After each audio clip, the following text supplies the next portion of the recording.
kuha ng important na macro objectives like Lord and Turtle. You can see 47, parang walang nakakalapit. And yung Lord secure dito is also 17, 19 for Conference 2, 41 naman para sa Turtle. You know, you can honestly say that PLDT Smart Omega, they really want to secure these macro objectives. And the thing about it is, yung Conference 2, Turtle takes sila, yung PSO. It's crazy to think na umabot pa sila ng 41 given that the meta shifted into a non-important Turtle take sometimes na parang hindi naman laging kailangan kunin eh. There are times na ibibigay mo sa kalaban yon tapos kukunin mo na lang yung turret. But at times, sobrang lakas talaga nila na dumarating na sa point na nakukuha nila yung turret, nakukuha pa nila yung turtle. And you know what the stats tell us is, lagi talaga nananalo, lagi nakakalamang ang team na mas pinaprioritize ang mga objectives, right? If you get the turtle, if you constantly get the turtle, constantly get the Lord, if you put emphasis on that, mas malaki talaga yung chance mo na manalo over opponents. It's always important to be battle ready, and I think that now objectives, be it macro or micro objectives, matter so much. You know what? Nagkaroon tayo dito ng changes sa ating mapa. There's a difference now between a red buff and a blue buff, which is also very important. Now, meron pa tayong Lethal Wanderers, so tinatawag nila ng famously known in the pro scene, in the pub scene as Repolyo, for whatever reason. The Lethal Wanderer giving you that mini healing, mini rejuvenation that you can get, which also amplifies your team fight and your objective taking. Grabe na talaga ang emphasis sa pag-overtake ng mapa ngayon sa ating laban. And it really does give a lot of choices then for the teams to actually rotate on the map. Kasi may pagkakaiba na yung buff ngayon eh. So there is importance kung saan nag-start yung kalaban mo. If they started with the red buff, that actually changes yung pacing ng laban. If they went for the blue buff, ibang pacing na naman yon. So you really have to look at the little things na ginagawa ng mga kalaban mo para masabi mong kaya mo sila kontrolin. Yeah. And you know what? I think BREN E-Pro, after seeing yung ating semifinals or yung ating lower bracket finals kanina, we can really feel na sobrang prepared ng BREN E-Pro. That's one thing that I will really commend about this team. When you look at their season finale performance, so kanilang laban versus Signal Ultra Warriors and now versus Happy Fate Emperors, I mean kanina, they were really prepared about it. They're now, meron pala tayong ditong interesting stats. Conference 2, most used spell pa rin ang Flicker. With, you know what, even more ngayon na mas priority ng teams. And nawala yung priority with Retribution. And to be honest, Conference 2 showed us Revitalize, which is very important ngayon. Gamit ng mga supports. But Purify is still very important. So, actually, ang talagang nawalan ng priority ngayon is the Retribution. And we rarely see sprints nowadays. Conference 1, there were many moments na parang tatlo yung naka-sprint. I think I can still remember that composition where 4 sprint users, then 1 Retribution. Parang nakikita natin yun sa meta. But now, hindi na yun yung priority ngayon. I think that after the appearance of Lethal Wanderers at itong mga buffs na to, ang una ko naisip is, will Retribution get back sa meta? But apparently not. Flicker pa rin talaga ang ginugusto ng mga players natin ngayon. And nakita natin kanina, 5 Flicker yung ginamit ng BREN E-Pro just to close out a match. And on the sprint side naman ng mga bagay-bagay, I just feel na nawalan ng importansya yung sprint ever since Arrival came in. Pag-arrive ng Arrival, kumbaga. Pagdating ng Arrival, ang nangyari kasi doon is, it's the same thing. It gets you onto the map na mas madali mong mahahabol yung mga kalaban mo. You can use it on destroyed turrets. So, ano pa yung rason kung bakit mo gagamitin, di ba, yung sprint aside from actually using it on the heroes that actually benefit from it? Isa sa mga nagbe-benefit doon is most probably Akai. Na talagang kailangan lang ni Akai yung sprint just to silence or just to hold someone down. And I think that there's a lot of importance ngayon sa Flicker pa rin. Yes, of course. We saw that in the previous series natin that Game 1, BREN E-Pro, nagkaroon sila ng 5 Flicker composition. Game number 2, 4 na lang, yung isa Petrify on the Hellcurt, which poses a lot of importance pa rin.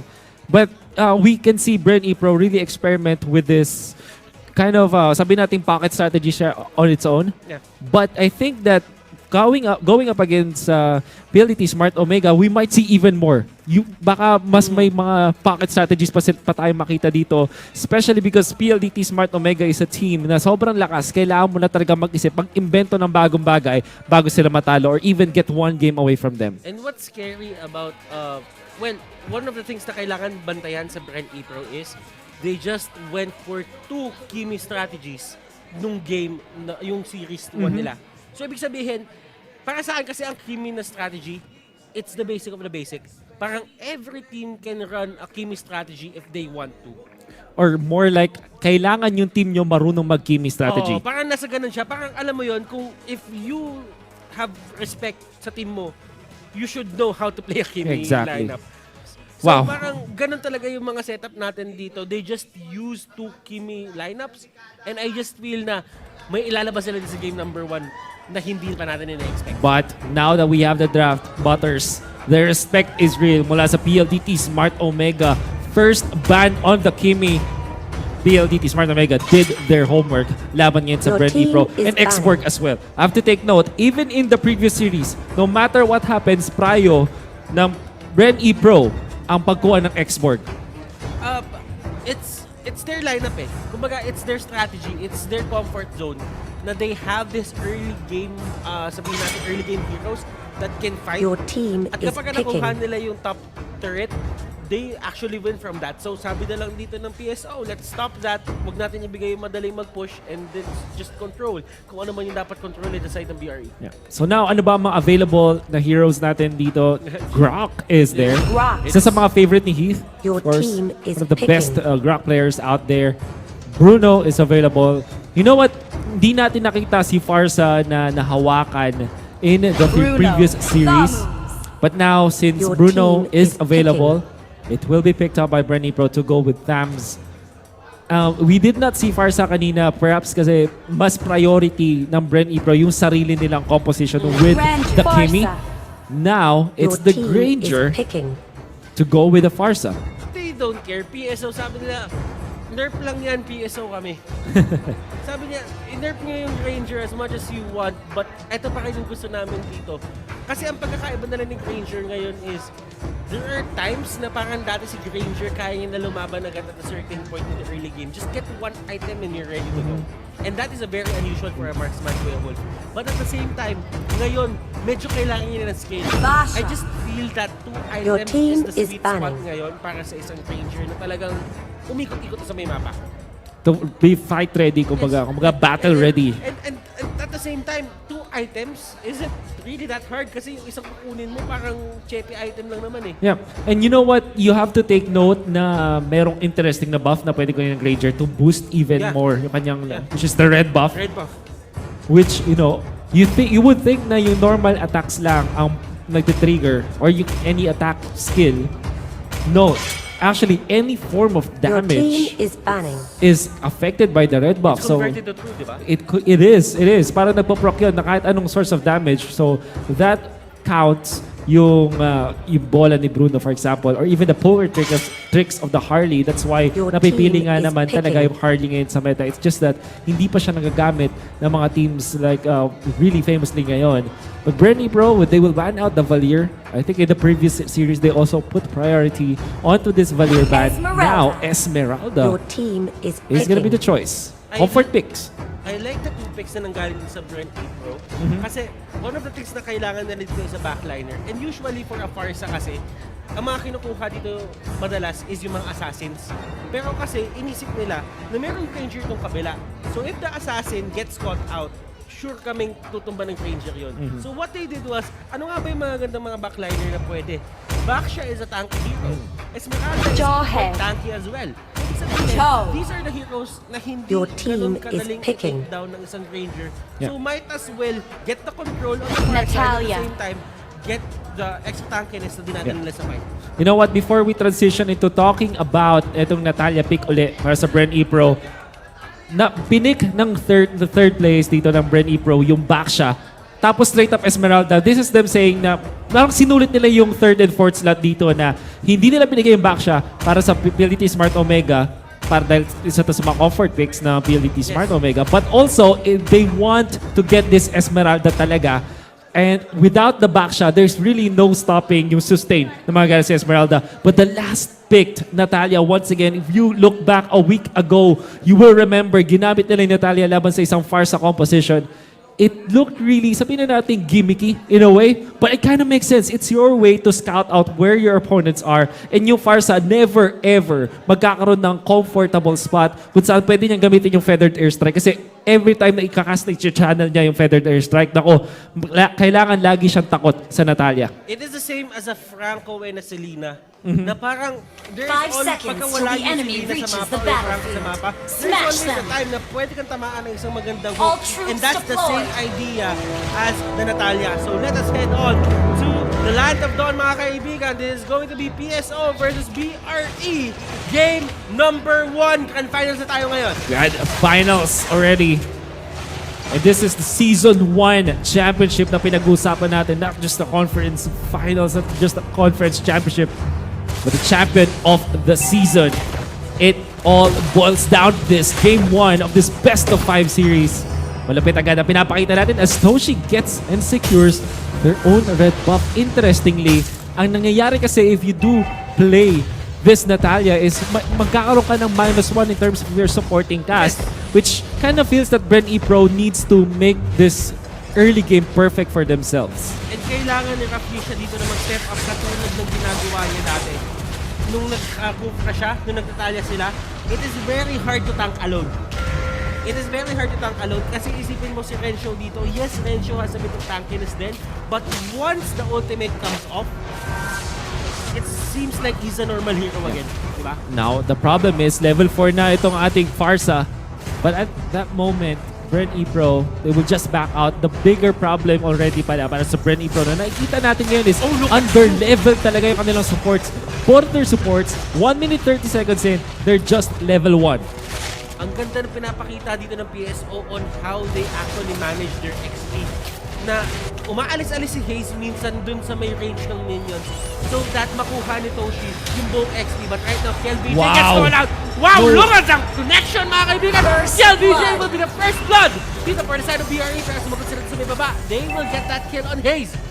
This is another classic Heath-Agi connection na nakita natin in the group stages. Ginamit yung Chang-O usually ni Haji, and then you have Heath with the Guardian's Barrier. This time, it's totally different. Hindi mal Meteor Shower binabato ni Haji. See, it's Feathered Airstrike. It's almost the same, and it's more targeted, and napakalupit ng pinakita daw ng connection ng PLDT Smart Omega. Another one in the books for this team. Ako, ang tawag ko doon checkmate technique kasi kahit anong gawin mo, hindi ka na talaga makakatakas. But that is the way of the dragon for Kenji, and they will secure that kill on Raflisha. But onto the middle lane, Heath dito mga kaibigan, kabutikan mahuli. This is such a good display of talent mula sa PLDT Smart Omega. For sure. Now JP. Dito, actually eating a lot of those airstrikes. JP dito trying to fight this out, pero Haji getting called out. And this is one place na ayaw mo makita yung Pharsa mo, pero Turtle Kenji resurrecting with soon. the assist. Oh wow, this is Haze by the way with the Jawhead, which kind of is a throwback back in 2017 or was 2018? Was 2018? Early 2018 na nakikita natin na whenever he cannot play the Cho anymore kasi nababan sa kanya, he plays the mean Jawhead. Alam mo, ang tagal Really na good. no? Sobrang tagal. It was It was actually late 2018. Late 2018. basta 2018 siya. Well, at least 2 years now. 2 years now, yeah. But ang tagal na pala natin nagkaganito, man. Yeah. Wow, It is what Jawhead it is. throwback. This is just a throwback. Kasi ngayon ang Jawhead, they are playing Jawhead as an offlaner nowadays. And before, sobrang valid niya na support slash tank and pang setup, pang initiate. It's not that tanky anymore, but I guess with Haze, nakausap na natin. Kita mo naman yung setup na yun with the ejector, and he might even survive this. Surviving for long enough for JP to be able to take it. Be taken down. Trying to get that kill, pero the process, the pag-take nila ng kill sa Granger na yon, they lose 2 people into the Exactly. process. They give gold to the Granger, and that, Toshi is happy with that. And they're not done. Bruno now sa top lane. Napatay dito Raflesha wants to take down Kenji, but Kenji is ever so sleepy with this Cho. At walang magagawa yung ultimate dito ni Raflesha as Haji Z threatens for a kill as well up top. BLDT Smart Omega back at their really superstar movements dito. Oh, and that is another very first strike. Pero sabi ni Felicia, meron akong paggulong palabas. Alis na lang ako dito. But right now, another skirmish is happening to the bottom lane. Grid dito, a bit early on that retribution. Pero Renzo getting caught out and he's trying to fight this. Flicker in, pero that Sonata is there to seal the deal. And it looks like they want to go for haste this time. The jump in mula kay JP dito. The dive will be there. Patay dito yung Ranger. Now hinabol nila si Grid with the unstoppable force. There's the ejector and of course Kenji to take the kill.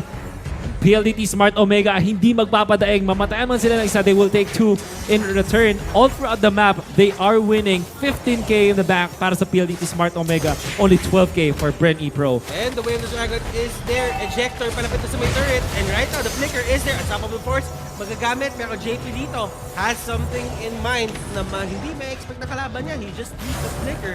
Nandun na sa harapan siya mismo dito ng Jawhead and hindi masyadong magiging effective yung unstoppable force.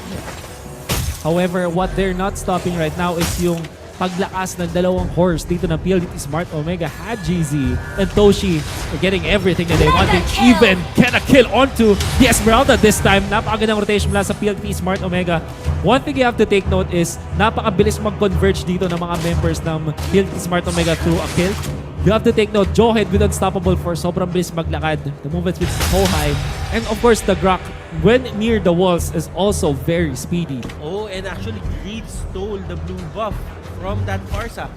Na-retribution niya. And it's one of the things na ginagawa talaga ng isang Natalia. He can actually see kung ano man yung ginagawa dito kalaban and probably steal a few objectives here and there. Pero the knock-up is there. Felicia dito will be another casualty. But out of the backlines, Greed dito, hinahamon niya mga kaibigan si Haji. Haji, nag-bird form siya dito, pero does it matter? Will it matter? That is the question. That's so not, hindi tatama, pero the wave of dragon is still there. Granger will get the kill onto the Esmeralda. Things are looking great for the side of PSO. Definitely. You have to take note, napakaganda nung pinakita doon ni Heath. But mamaya natin mag-usama because Kenji will have to run away. Fortunately, sa show, there's Shun po, there's Jit Kundo, kaya-kaya makalayo. You know what? Heath actually stopped the charging of the Moonlight, of the Falling Star Moon, I mean. Dahil dun sa kanyang wild charge, which is again, so much value. Hindi nila mamapatay agad si JP if not for that. I mean, Haji Z still died, but they were able to get something in exchange. Now, top lane, Greed, very unlikely to survive. Very squishy Natalia sa mata sa baba naman. Another kill for PLDT Smart Omega. They did, yung Natalia pick nila, pinapunish sobra dito ni Kenji to the point na yung Natalia kesa nakakatulog siya at kesa nakakascout siya. This time around, pakamdam ko dapat malapit siya, pero Felicia dito will get ejected dun pa balik. Pero JP dito will be the next target. And one more could actually get that kill. Pero Toshi dito is going in and the crits! The crits, my goodness! And hasty ng kipa yung dalawang atake ng Torreton just for Toshi to get away. PLDT Smart Omega on another level in terms of their synchronization talaga dito. Laban sa BREN E-Pro. BREN E-Pro, nakita natin tinry ni Bruno na iligtas yung kanyang tropang Esmeralda, but at the cost of him dying. Dalawang shots ng Death Sonata yung kinailangan niyang takihin doon. And one crit. Now, he sets up for this kill. This time, there's the dive. Unfortunately, this is Raflesh and JP. Napakakunat nga naman. Even with PLDT Smart Omega leading in this map. Grabe yung synchronization, grabe yung communication dito na side ng PSO to the point na parang sumasayaw sila dito sa isang musical na sabay-sabay sila halos gumalaw. And this is one of the things that makes PSO scary, pero Greed try to take Pharsa pero he doesn't have the damage to do so. Level 11 si GZ with 6k in the bank. Natalia is just 3.4k. Essentially half of the net worth of this Pharsa. Tapos napakababa pa ng level niya. And to add to that, malambot talaga Natalia. You see that only 2 strikes of the Feathered Airstrike was enough. And now, Pharsa is a problem para sa BREN E-Pro. Kahit si Raflesia nga dito on that backshot, which is naturally very tanky, hindi rin tumatagal mula dito sa members of PLDT Smart Omega. JP is doing great, but at the same time, JP can only answer one person to the side of PSO. He needs to choose. Do I answer Toshi? Do I answer Haji? Eh pareho to maganda yung performance eh. So at the same time, if you don't catch them with one Falling Star Moon, I don't really think that you can win a skirmish or a clash ngayon sa stage ng game ito. And now top lane now, another kid. This time Renzo should be backing down. There's the feathered airstrike. Reflesh ang target nila dito. Ang labot. Oh, one last strike mula dun sa Pharsa.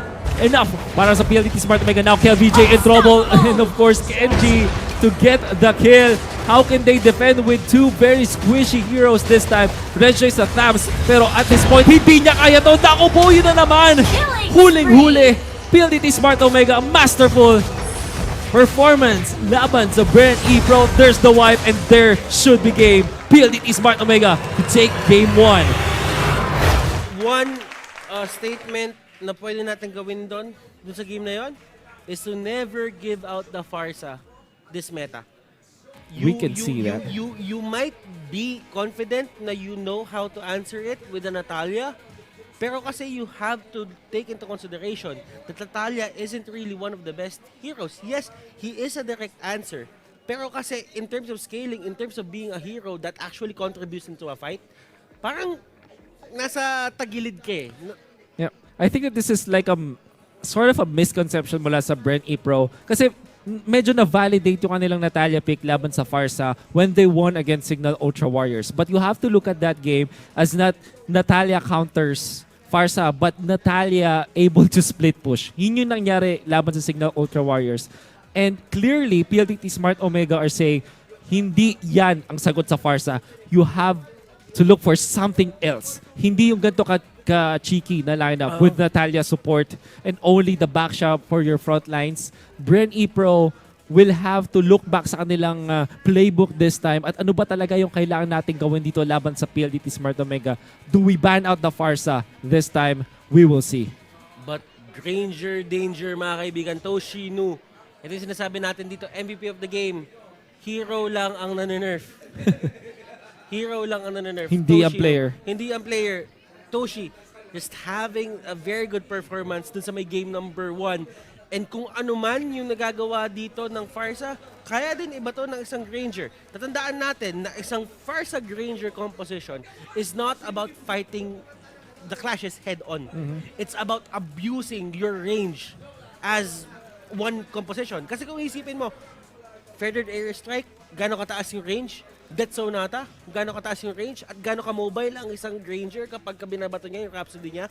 It's all about the range game for the side of PSO's lineup nung game number 1 na yun. And also, you have to take note, grabe yung mastery din ni Toshino with the Granger. There was one time na binato niya yung dalawang Death Sonata targeted kay KLVJ. Tapos si JP humarang or vice versa. Basta yung Bruno humarang. And then he knew exactly that he only needs that one crit bullet mula dun sa passive ng Granger to take down the Bruno. And we want to see more of that mula sa PLDT Smart Omega. Will we see that for game number 2? Malalaman nyo yan after this break. So huwag kayong alis dahil magbabalik ang The Nationals.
And we are back, mga kaibigan. Okay ka lang. Chill ka lang muna. Masyado ako nadala nung performance sa PLDT Smart Omega. Because we were watching the replay and there's a lot of mastery talaga na pwede mong i-attribute din sa PLDT Smart Omega. Because nung nanonood ako ng ganito, parang, di ba, parang nagulat ako, but sobrang focused ko. I was kind of looking at how they were able to yung parang pag min-max eh. Like for example, yung movement ni Toshino na halos lahat ng Death Sonata niya tumama in the early game and through the late game. Tapos yung mga simpleng mga dash lang niya with the rondo, sakto yung distance niya. And then there was one time na nung nag-dive siya dun sa inhibitor sa baba, there was Haze na nakaabang dun sa Torre para siya ma-atake ng Torre and not the Granger. I think yung mga ganong klase movements, talaga mesmerize ka. You will say, PLDT Smart Omega is such a different level. Communication, synchronization, everything, like, these are the fundamentals na parang alam naman ng lahat, pero only a few people polish it. Na parang sila, yung pinakaiba nila dun sa mga ibang teams is the other teams are 100% mechanically skilled. Pero kasi when you look back and you have solid fundamentals, yun yung nag-separate sa'yo doon sa mga ibang teams. Yeah, it kind of makes me think. Actually, I really do agree with you, Butters. I think that at this point, kailangan na nating tignan yung PLDT Smart Omega as a team that not only went for the top players. Parang hindi lang siya yung basta all-star team.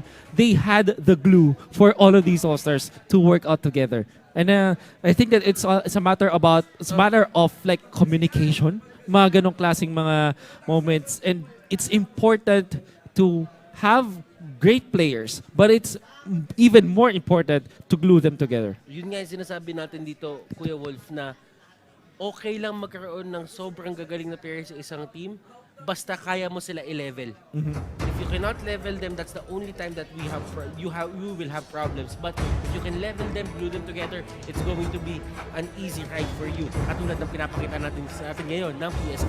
Yeah, and I think we're see Valier once again for BREN E-Pro. For the previous series, lagi rin nilang binaban itong Valier. PLDT Smart Omega naman, the respect is there. They will ban out the Kimi. Might go for a Kufra ban or a Pharsa. Di natin alam. Kasi nakita natin in the previous game how important a Pharsa is. And you might wonder, since first pick ang BREN E-Pro, will they snatch this away from PLDT Smart Omega? I just feel that PSO right now, they want to give BRE a Pharsa, or I could be proven wrong.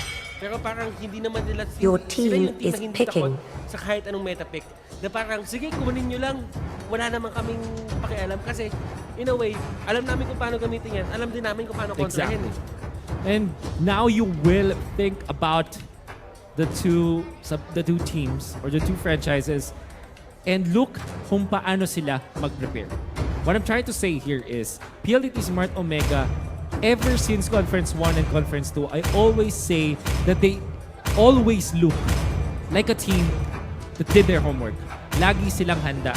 If there is a meta pick, for example, merong Your sobrang team gandang pick is like picking. Ling, for example, or Pharsa, or Baksha, they know how to counter it exactly. If there's, lalong-lalo nung sumikat yung Chango, they are prepared against it. And now PLDT Smart Omega, they look like a team that's really not scared at all. Ibibigay nila yung Pharsa because we know that they have not only one answer, they have several answers for sure. They have at least 5 or even more na strategies laban dun sa specific pick na yun. Your team And it's is really picking. scary to think about.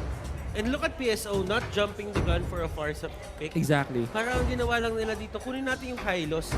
Na kapag may chance na kunin dito ng BRE yung Pharsa, we had the glorious pathway Exactly. to actually break through dun sa kanilang front line. Yeah. And at times, si Raflesia dito yung gagamit niya Kufra.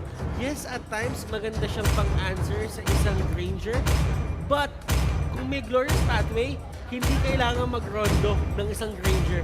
Selena, Pharsa. Lumakad matatag. Your team papunta is doon sa may picking. kalaban niya mismo. Now Pharsa paired up with this Selena. It's a BREN E-Pro. Then there's Your the Esmeralda team for is PLDT banning. Smart Omega. And they are so confident about picking this Esmeralda kasi it is very unlikely for BREN E-Pro to go for another Baksha this time. And also, nasa kanila yung high loss, which is the direct counter for Esmeralda.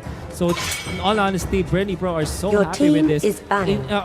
PLDT Smart Omega are so happy with this Esmeralda pick. At hindi lang yan, nagawa na nila ito before. I think I saw this at least 3 times already. Esmeralda played with Granger sa kamay ng PLDT Smart Omega. Sobrang nakakatakot to. I'm not Your entirely team sure is if a picking. meta pick like Pharsa can match this one out. But at the same time, looking at their lineup, Wolf yung PSO dito, I just feel na ang gagawin nila dito parang football team. In Jawhead. American football kasi Your syempre team ang is picking. idea doon is to just break the front lines and get the score, di ba? Parang ang gagawin lang nila dito, taka, pili tayo ng mga sobrang brusco tapos kuha tayo ng isang mataas na damage output. Tapos ang gawin natin, basagin natin sila harapan. And that also makes a lot of sense with Break Johan. the line, break the line. Di ba? Break the front lines. And ang gustong gawin dito ng PLDT Smart Omega, but for BREN E-Pro, they will go back to the basics. Maybe considering the choke, and it will be the case. By pick Carry. dito sa carry. Your team Not entirely is sure about the carry. picking. Again, Yeah. there is a lot of potential for a dive para sa PLDT Smart Omega. Even sa early game, notoriously, Johan is great versus Kimi and carry. Let's just see if kung paano lalaroin to ng BREN E-Pro. Will they survive this Johan? I just feel that BRE dito, that marksman pick kay marksman pick kay Slot Lorenzo was a bit of a checkmate. Kasi parang at this point, you could have picked the 1-1 if you could.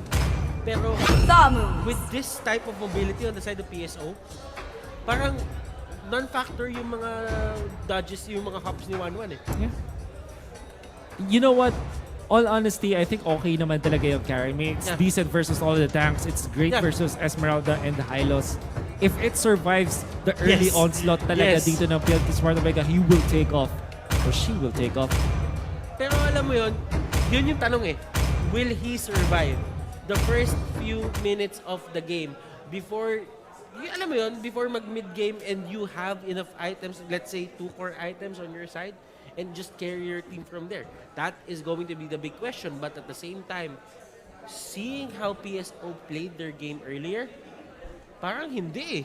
Parang alam ng PSO kung paano counterin ang isang Pharsa pick din. Like I said, PLDT Smart Omega, they're like para silang yung mga Boy Scout na at the same time scholar din. Laging handa. Handa at they're still masterful with other parts of of being an 5 academic seconds person. till the enemy reaches the battle Pagka zone. nag-homework Smash na, them. lagi pang handa. Tatandaan mo All yung troops scout flow. deployed. Ang Boy Scout ay... Hindi ko na alam yun. Madami-dami That was a long yun eh. time ago. Oh, matagal-tagal na yun. Tsaka madami-dami yun. Pero right now, we are on the Land of Dawn, BRE versus PSO. Let us go for the team rundown dito. Raflesia onto the Kufra, KLVJ as the Pharsa. We'll be playing the Selena, Renzo as the show, and JP as the carry. PLDT Smart Omega, you will see Hip sa kanyang highlights, Stoshi back sa kanyang Ranger, Haji Z on the Esmeralda this time. Hayes onto this Jawhead with the flicker. And there's Kenji sa kanyang Tams. Toshi in a very bad spot this time. And that is what you are looking for BREN E-Pro. Sa game number 2, get the first blood, get the kills running. Hayes trying to go for the flicker and will get on the kill. Hayes gets it. And Hayes dito at a very bad spot. And right now, everything, the Shunfo is there. The only fast is there. Revitalize, man. KLVJ dito lumilipad mga kaibigan. It's a big peacock na lumilipad. Wow. Interesting na nakapag-survive pa rin. I mean, Heath in there with this Revitalize really helps Hayes a lot. And parang na-freshen up na nga din dito yung PLDT Smart Omega. Pwede na silang lumaban ulit even after that dive. So it's 1-1 for both teams. Jump in mula kay Raflesia dito. But Kenji is very, very tanky. Presence of mind to actually wait for the bounce before using his second skill to get away. Heath right now is in a bad spot. dead. And the Pharsa will do its job. That is the cleanup mga kaibigan. Haji, inabaw si Raflesia dito, but Raflesia probably at the wrong spot of the map. Abisilaro will be thrown out. Pero Renzo dito, napapalibutan siya ni Toshi at ni Hayes. Pero Kenji dito napapalibutan rin. And right now, KLVJ, he will get that kill! And they will get that turret. Top lane nakasurvive din dun si Renjo, which was the choke. that's very important. BREN E-Pro with the dive dun sa may other side ng mapa, which is bottom lane. At hindi sila nanakawan ng kahit anong objective dito sa may top lane. I think that's very important to take note na teams trying to go for trades always should be looking for a positive trade instead of a negative trade. Hindi siya pwedeng parehas lang kayo na nakukuha. You have to get something more. And sometimes, ang difference na nun is huwag ka lang mamatay dun sa other side ng map, okay ka na. Parang negosyo, hindi pwedeng negative, hindi pwedeng break even. Tama. Dapat may Positive. tinubo. Dapat may tinubo. Ganun lang tayo dito. Pero dilagay lang natin sa madaling madaling intindihin. Pero alam mo dito si Haji, he is having Turtle hard resurrecting time soon. getting his groove on. Kasi isa sa mga bagay dito for PSO is when Haji hits level 4, that's the time where they should fight. Na kasi talaga yun yung peak, yung peak time ng isang Esmeralda. That's a power spike, It's right? a power spike. But at the same time, they didn't really use it to their advantage. Pero right now, BRE is 100% punishing them. There's pathway nagamit and they burn out one ultimate onto the side of PSO. But they still want to fight this. Kenji at the bad spot. Tingnan natin dito, Haji Nice throwing dodge. at the Falling Star Moon. And that is a very nice dodge. Yung range ng Southern Air Spike dito won't really matter as they will get away. Ito yung nakikita na dito. They have a lot of mobility. Renzo still trying to kind of bit steal yung circle pero wala talaga siyang hit para. Or what the vision, dalawa yung nahuli dito with the Jeep Condo. But DLDT Smart Omega smartly backs off at BREN E-Pro hindi na rin maghahabol dito. Now Hayes will spot this out. He's really safe here. Meron nga naman siya pampabilis. But I think BREN E-Pro are setting their eyes dun sa may top lane push. Ito yung gusto nila gawin Abyss and Arrow to the Feather Air Strike. Yun lang yung gusto nilang Launch pagganangin. attack! Every single time. But right now, onto the backline, Toshi dito will be the target. And Renzo dito with the way of the dragon. But right now, roughly siya tinalbugan mga kaibigan si Ace. He's dito. Does he have an answer? Pinakita niya yung sarili niya. Is this the right play to do? And look at this! Yours pathway mga kaibigan. It won't really matter kung na-stun pa siya as he still has enough time to get away. Pero sa may baba, JP dito being the marksman that he is. Haji Z might go down! Yes, he will! JP dito actually survives that! What a play coming out from JP! The power of the red buff as well in action. Kahit wala na siya, kahit malayo na siya, I mean, si Esmeralda, the moment na tumama na rin yung kanyang mga normal attacks done with the ultimate, there was also a proc of the true damage. But really pierces through nga naman yung shields ng isang Esmeralda. Now they want to go for hit this time. Ultimate committed. There's a Feathered Air Strike. But enough by damage though. She wants to go for more. Gets the kill with the Death Sonata at nabuhay pa rin dito yung Tams. BREN E-Pro tried to go for the power play versus PLDT Smart Omega but it really backfired. Hindi nila kayang patayin yung may revitalize and glory and potentially glorious pathway na Hylos. The thing about that certain setup na ginawa ni Felicia is, it was good, yes, but you have to take it Turtle into consideration resurrecting if your LBJ soon. nasa tamang posisyon ba ako. Halos katabi niya na lang yung Yeah. mga tao doon. So, ibig sabihin, if But they this- survive, and right now, that is going to be retaliation, mga kaibigan. Street dito, dito will actually go down. Pero Street trying to shape them up. And look at this, Street na-eject siya dito, and that is going to be the kill. Renzo dito sumama pa, pero Renzo is at a very bad spot. He can actually go down from this. JP dito tumulong na. He actually put a bit of pressure para sa the PSO. They will back off and not go for the chase kay Renzo. Yun yung mga gustong pick up this ng BREN E-Pro but PLDT Smart Omega are okay with sacrificing one member. Pero dalawa naman yung nakuha nilang objective which is one, the turret. Number two, the blue buff. Oh, look at that stun. That was well timed, pero hit dito will be a casualty. That's And- amazing. That's a BREN E-Pro. And ang ganda ng timing ni Hit doon. Yeah, I agree. It's just that meron talagang Launch gap attack! closer in the first place si Renzo. So Now, that made the play possible. Pero at this. look at this. Look at this!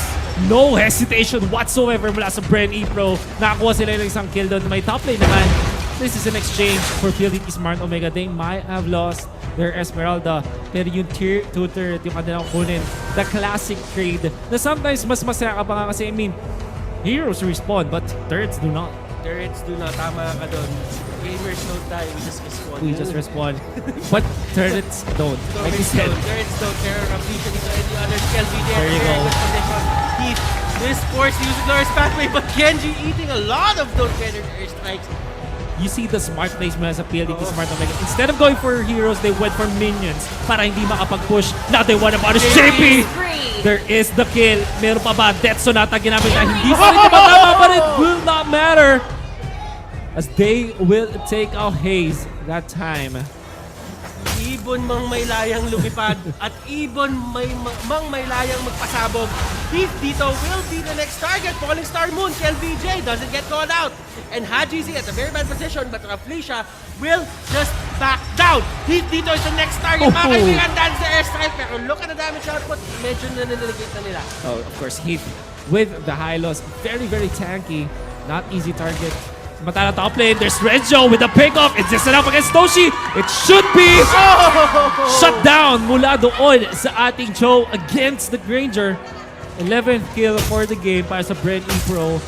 As they put themselves toe-to-toe in terms Turtle of economy. resurrecting soon. Yun naman talaga yung mas importante dito. PLDT Smart Omega might be losing in terms of kills, but in terms of economy, hindi sila nalalayo sa BREN E-Pro. And look at this. Actually, JP going for that solo turtle. Just using it, pero Genji dito will be another casualty. Launch Haji attack! getting caught out, pero hindi na nila go. There wasn't Launch really enough attack! time to go for that kill on Haji and masyado din protektado yung area na yun. I really like itong tool na ginagamit ni Haze. Every time somebody gets stunned, para ma-cleanse niya, technically speaking, yung stun with the Abyssal Arrow, ini-ejector na lang niya yung kampi niya. So very smart na galawan ba sa PLDT Smart Omega. Oh! And look at this! The counter initiation! Nandun mga kaibigan sa may kitna, pero he right now is actually trying to get away. Glorious Pathway, nandun sa may maling area, pero Renjo trying to head. Wala silang magagawa sa push na to. And that is going to be 2 kills and a turret for the side of BRE. That is so important for BREN E-Pro. For the longest time, medyo tug of war tayo dito in terms of the economy, but now they're pulling ahead. Those were turrets lang nila kanawa. 6. In fact, now nahuli si Hajis dito. Very tanky. Still surviving. Buhay na buhay pa rin. And that is the help for PLDT Smart Omega. They take out, however, the Granger and in comes a Feather Airstrike. Dams will be the one to fall. Ngayon, problema na ng PLDT Smart Omega. How can they defend this time? Can they actually defend this? It looks like hindi na nila kaya mag-defend sa yung top lane. And that's the inhibitor turret going down. BREN E-Pro, like we said, breaking the break-even. Winning the tug of war against PLDT Smart Omega. Mata sa mata. Game sa game. Performance sa performance. BRE dito. Request Returning the backup. favor. Binabalik nila yung ginawa sa kanila ng PSO nung game number 1. It was so close for a moment. And then just one trigger, right? Isang magandang initiation nga mula sa BREN E-Pro and the pickoffs. PLDT Smart Omega are falling like dominoes this time. I mean, it's very hard to pull off itong kanilang composition if you look at the lineup of PLDT Smart Omega, but I guess BREN E-Pro, Lord resurrecting hindi mo soon. talaga pwedeng tanggalin sa kanila yung skill na meron din sila dito. And of course, Pharsa still being a Pharsa. And it's the differences between sabihin natin Haji dito, he's really trying his best to get a good falling star moon, pero he always falls short. And that is the thing. Should they stick with the control mage for Haji or talagang hanap lang yun ng Haji ngayong game? Well, it might be because of just BREN E-Pro playing so good. Of course, but Kenji still surviving. May lifesteal pa. Pinashuttle sila ng Pharsa. Oh, to the backline says Haze to go with the rest of PLDT Smart Omega. Oh my goodness.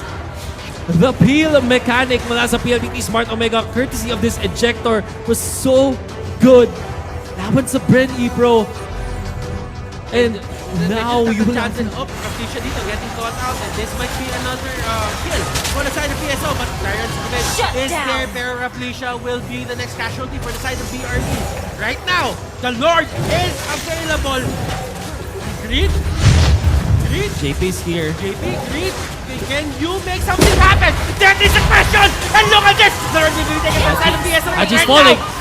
Kenji! Kaibigan sa pinakalikod! JP dito trying to take down everyone! Initiate Hey! Will be the next target! And right now, look at JP! JP! Ooh. One more hit! That could have done it! Pero better than strike!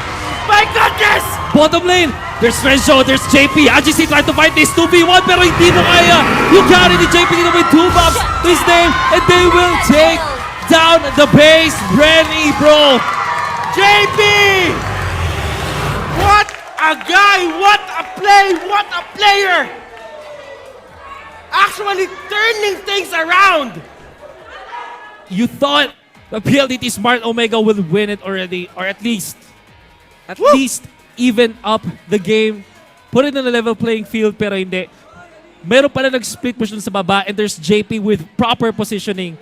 And nakita mo yung the fact na iniwan na niya dun si Jawhead because he knows that the Pharsa is there. And Feathered Airstrike, you cannot run away from that even when you're a Jawhead. And you can see the priority there dun sa may bottom lane. Had GC tried to fight pero dalawa yung may red buff nun. Kahit anong gawin mo, as Esmeralda, true damage will just pierce through you. Yes. Dalawang red buffs yun. And you have to give a lot of props para kay Grid dito. Kasi sa totoo lang, yung silver na yan doesn't really equate to all the abyssal arrows na tinama niya sa side ng PSO. Oh, ito na yung pwede natin sabihin, stats can lie. Stats can lie. At a certain point. Stats can lie at a certain point. It doesn't really gauge kung ano man yung nagawa mo in the game. Kasi wala naman tayong counter dito kung gaano kadaming abyssal arrow yung ginawa niya. The assist could be a gauge, but at the same time, the amount of pressure na binigay niya, yun yung mga bagay na hindi mo mababasa. I like how both teams have showed us how to play Pharsa but in different types of compositions, I would say, or parang iba't ibang klase ng approach. For the side of BREN E-Pro, they focused on like really straight up stunning, locking down one person, tapos gagamit ka ng Feathered Airstrike. But PLDT Smart Omega game number 1, they used the Guardian's Barrier and used the Feathered Airstrike as zoning tools para din para ma-elevate mo rin yung sarili mong marksman. And now we can see that both teams can play the Pharsa so well. MVP of the game definitely is JP. Kahit pa sabihin natin maganda yung pinakita ng kanyang mga teammates, you have to give an exclamation point para sa performance dito ni JP. Because if not for that really good positioning, this victory will not be possible. If you remember, yung Lord fight na yun, it was 3 versus 5. Yes. It was 3 versus 5. It was pure positioning genius for JP na mabaliktad niya yun. Yeah. And we did say na he only needs to like survive the early game. And actually, ang hindi natin masyado na pag-usapan is actually untouched yung carry. Yes. Ganon ka-silent yung performance dito ni JP. But in the late game, he said, this is the classic I carry you with the carry type of game. Yun yung mga times na parang sa sobrang daming nangyayari sa mapa at sa sobrang daming plays na ginagawa dito ng BREN E-Pro, kahit kaming mga casters, we left the carry untouched. Yeah. Ganon kabigat yung pressure na dinala nila kay LVJ. That was a dire situation for the side of BREN E-Pro kasi nawala sa kanila si KLVJ, they lost the Lord, but still they turned it around and they actually win the game. But we will be taking a very short break. After na mababalik kami for game number 3, kami pa rin yung magiging shoutcasters. Ako si Butters. And I'm Wolf. We'll see you after this.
We are back right here at the Nationals. Kakatapos lang ng Game 2 between BREN E-Pro and PLDT Smart Omega. Once again, it is the grand finals in the Season 1 finale of Mobile Legends Bang Bang right here at the Nationals. Kasama ko ngayon dito si Coach Arcadia, part of the coaching staff here for BREN E-Pro. And he's taken care of this new lineup of the boys in black and yellow. And they just won Game 2. And finally, they made PSO bleed. Coach Arcadia, going into this matchup, ano yung pinaka-importante para sa BREN E-Pro na trinain ninyo to face off against PSO? Actually, nagpo-focus kami sa ngayon, sa communication skills nila. Kasi mechanically, kasi lahat naman sila good na. Kasi hindi naman sila maging pro players, they're not mechanically good. So, ini-improve namin, like, minamaster namin yung comm skills nila. Kasi like, kailangan yun, sobrang important yun sa mga clash nila and rotations nila. Yun. Okay, so communications. And the way I worded it, it sounded like ready tayo. It sounded like you were going to expect to get into the grand finals. And was that the way it was? Were you afraid against HFE earlier today? Oh, not really. Kasi we came prepared naman. Pinag-aralan namin yung HFE, pinag-aralan namin yung Smart. Hindi naman never naman kami nag-underestimate ng mga opponents. So pinag-ahandaan talaga namin kung ano yung plano namin draft and plano namin rotations. Last, before we move on to the matchup once more, again, Game 3, papasok tayo sa Grand Finals. What is the strength of PSO that you're looking forward to, that you're trying to answer right here, right now? I think yung tank duo nila sobrang solid. So, yun yung namin, try to punish yung tank duo nila kasi feel namin sila yung nag-enable ng team to perform better. Okay, once again, ladies and gentlemen, Coach Arcadia from BREN E-Pro. Babato natin sa ating mga shoutcasters. Once more, it's Leo from courtside. Take it over. It's Butters and Wolf. Maraming salamat, Leo. And of course, Coach Arcadia, maybe this is something new. Siguro marami kayong bagong faces na nakita sa BREN E-Pro, particularly sa kanilang coaching staff. Now, nakatayo dun sa parang drafting nila was Coach Leathergoods. And then, there's Coach Arcadia na nakausap natin. One of the coaching, kumbaga nag-o-oppression ng coaching staff ng BREN E-Pro. If you don't know, and you probably don't, these players, they actually came from another game, another mobile MOBA, which is important. I think that maganda yung idea dito ng BREN E-Pro. It's more like a different approach on how you kind of control a Mobile Legends team. Mas maganda na meron ka ring ideas from other types of MOBAs. Which is important kasi parang this is your trump card against your opponents. If you have a different understanding na applicable naman sa game, and if it works, it really is really scary to think about. Kasi what are you gonna do against a strategy na technically hindi mo alam? Magkakaiba ang MOBA. They're sabihin natin, ang tamang idea lang naman dyan is magkaiba man silang MOBA, pero it's still a MOBA. It's still a MOBA. Yeah, there are many different ways or million of ways on how to play Mobile Legends. Maybe this approach mula sa BREN E-Pro, we are gonna see in a different light. And in a way, pwede rin siya magandang panglaban sa PLDT Smart Omega. Kasi if you look at the history on how this season developed, you will have to think about ano na nga ba talaga ang pwede mo pang gawin sa PLDT Smart Omega. Traditional won't work. Novelty can't work against PLDT Smart Omega. They're always one step ahead. And maybe the approach pala na pwedeng mag-work laban sa PLDT Smart Omega is take them to a different type of gameplay. Yes. Well, sabi na, we can still see naman talaga na sobrang Mobile Legends pa rin naman. But I think yung movements kasi dito ng BREN E-Pro, maybe it's harder to predict than most. Maybe it will take a longer time for PLDT Smart Omega to understand how BREN E-Pro operates. But until then, we will see. Maybe ito na nga yung time na baka kaya ng matalo ang PLDT Smart Omega. It's interesting for me to think about Butters. Ang ganda ng ginawa nila dito kasi Leathergoods giving a bit of spotlight para sa coaches nila dito. Leathergoods actually came from Mobile Legends then before moving on to another game. Then he goes back to his first love, yung Mobile Legends Bang Bang nga. And he took everything ng pagkakaalam niya and he mixed it together. Yeah. So there are variations. There is a purist na sabihin natin ng MLB lang.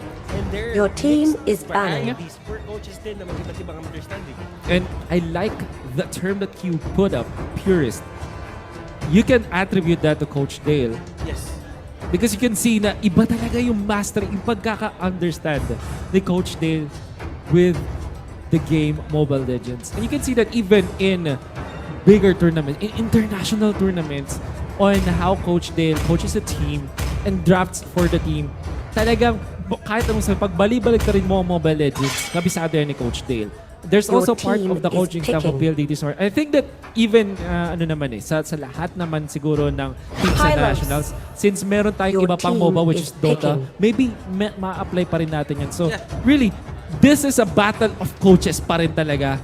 Rock. More so than it is a mechanical skill battle between Cho. both teams or Your franchises. team Yes, is but picking. right now, let us focus on the draft. Kuya Wolf, BRE dito, going for the bans, Valir and Xborg, while PSO naman dito, Kufra and the Kimi, they still stick with this Croc. And I like the Croc pick right now just because it's very strong, it gives out a lot of utility, and at the same time, it's all about the jungle in Bruno.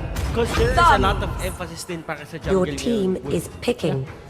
Now, there's a different kind of shift dito pala sa BREN E-Pro. Nakita na natin ulit Pharsa. Bruno. This Your time, team Pharsa is is banning. now part of the Smart Omega. Kind of makes me think, ano kaya ang inisip dito ng BREN E-Pro? Why they went for the Bruno instead of the Pharsa? Interesting to see. I think we're gonna see the answer naman come the second phase of picks para sa BREN E-Pro. Is this Bruno the answer already? Hindi pa natin Your masasabi. team is banning. I think that both teams will now shy away from the Esmeralda knowing kung ano yung main flaw again ng Esmeralda ngayon. Because I always think that heroes that rely heavily on reduction, on damage reduction, medyo hindi na sila yung talagang magandang heroes na Yeah. pilin yun. Because again, of the red buff, through damage. Your team is picking. The higher the damage that the earlier the power spike is, most of the time ganun din sila kabilis mawala sa exactly. circulation. And para sa akin yung PSO ngayon, they don't really have a chance to go for the Esmeralda just because the Bruno is there. But for BRE, there is a slight chance. However, kasi usually yun na yung mga makikita mo against sa Pharsa. Whoever can actually close the gap Diggy. between you and the Pharsa easily Your at team mabilis. is picking. At times, yun na yung nagiging tama eh. Yeah. Wow. Diggy. For PLDT Smart Omega, you always think about this hero as like a counter to all of the crowd control. But actually, I always think Diggy as a lane stabilizer. Iniisip ko ngayon siguro, ano yung prepare up nila with this Diggy in the laning stage? Who do they want to protect this time? I really want BRE to pick a Esmeralda. cushion right now, but they will just go for an Esmeralda. It just feels that the good Kaja. is right. Your Since you team have the is access picking. to a Kaja, but they will go for the safe route. Yeah, it's Esmeralda this time. Well, napakaganda nga na maisipin na meron ka pang peel sa backlines, and also you have Yeah. this sort Ranger. of way to kind of tank or parang nasa kanya yung weight nung early game control. And you put it in Esmeralda, but PLDT Smart Omega going back to their roots. Actually, carry is such a good, sabihin na natin, pick up sana for PLDT Smart Omega. Lalong-lalo na dahil meron silang Diggy. And also, it's Toshi's favorite. But of course, you can never go wrong with the Granger this time. Ngayon, palupito na lang mag-marks mo to. It's the Bruno versus the Granger. Who's gonna win Game 3 and put the team into match point dito sa ating Grand Finals? That's gonna be very exciting.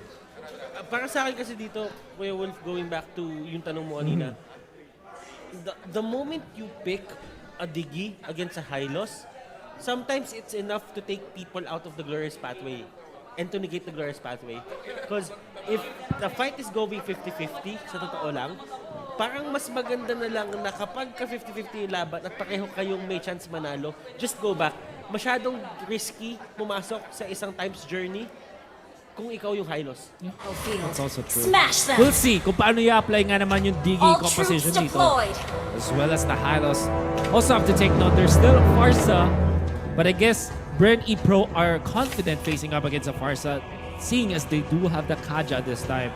BREN E-Pro first build it is Smart Omega 1-1 ang ating score sa ating Grand Finals. And it seems like BREN E-Pro will try to go for their Game 1 strategy laban sa Abibit Emperors. The 5-man invade, well this time 4-man invade into the blue buff of their opponent. Is BLT Smart Omega prepared for this? We're about to see Oh! Heath and the others actually It's forced GZ. to use that flicker, and eto na nga yung sinasabi natin, the potential of Haji to the early game. Right now, mga kaibigan, Melting! GC melting them down! Fourth kill in the bank for PLDT Smart Omega, only losing heat. And they're so happy with this. Renjo, the only one to survive. And now, BREN E-Pro, disastrous ang kanilang nangyari. Floating one of the best Dota shoutcasters ever. It's a disaster! Greed!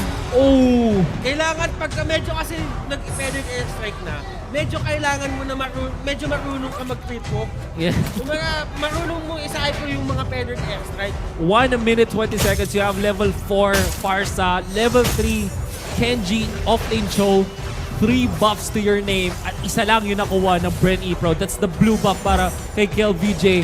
And most of their cores are level 1. Naipit na dito si JP. Feather strike sa mukha. It worked in game 1. It will work again for sure. Now Greed in trouble. Fortunately, quite here. Pero pwede siyang i-dive in like we said. Mega kill agad for this Pharsa. And my goodness, PLDT Smart Omega, they are really capitalizing this. This is the first time na nakakita ako na isang hero sa game na 2 minutes in, level 1 pa rin.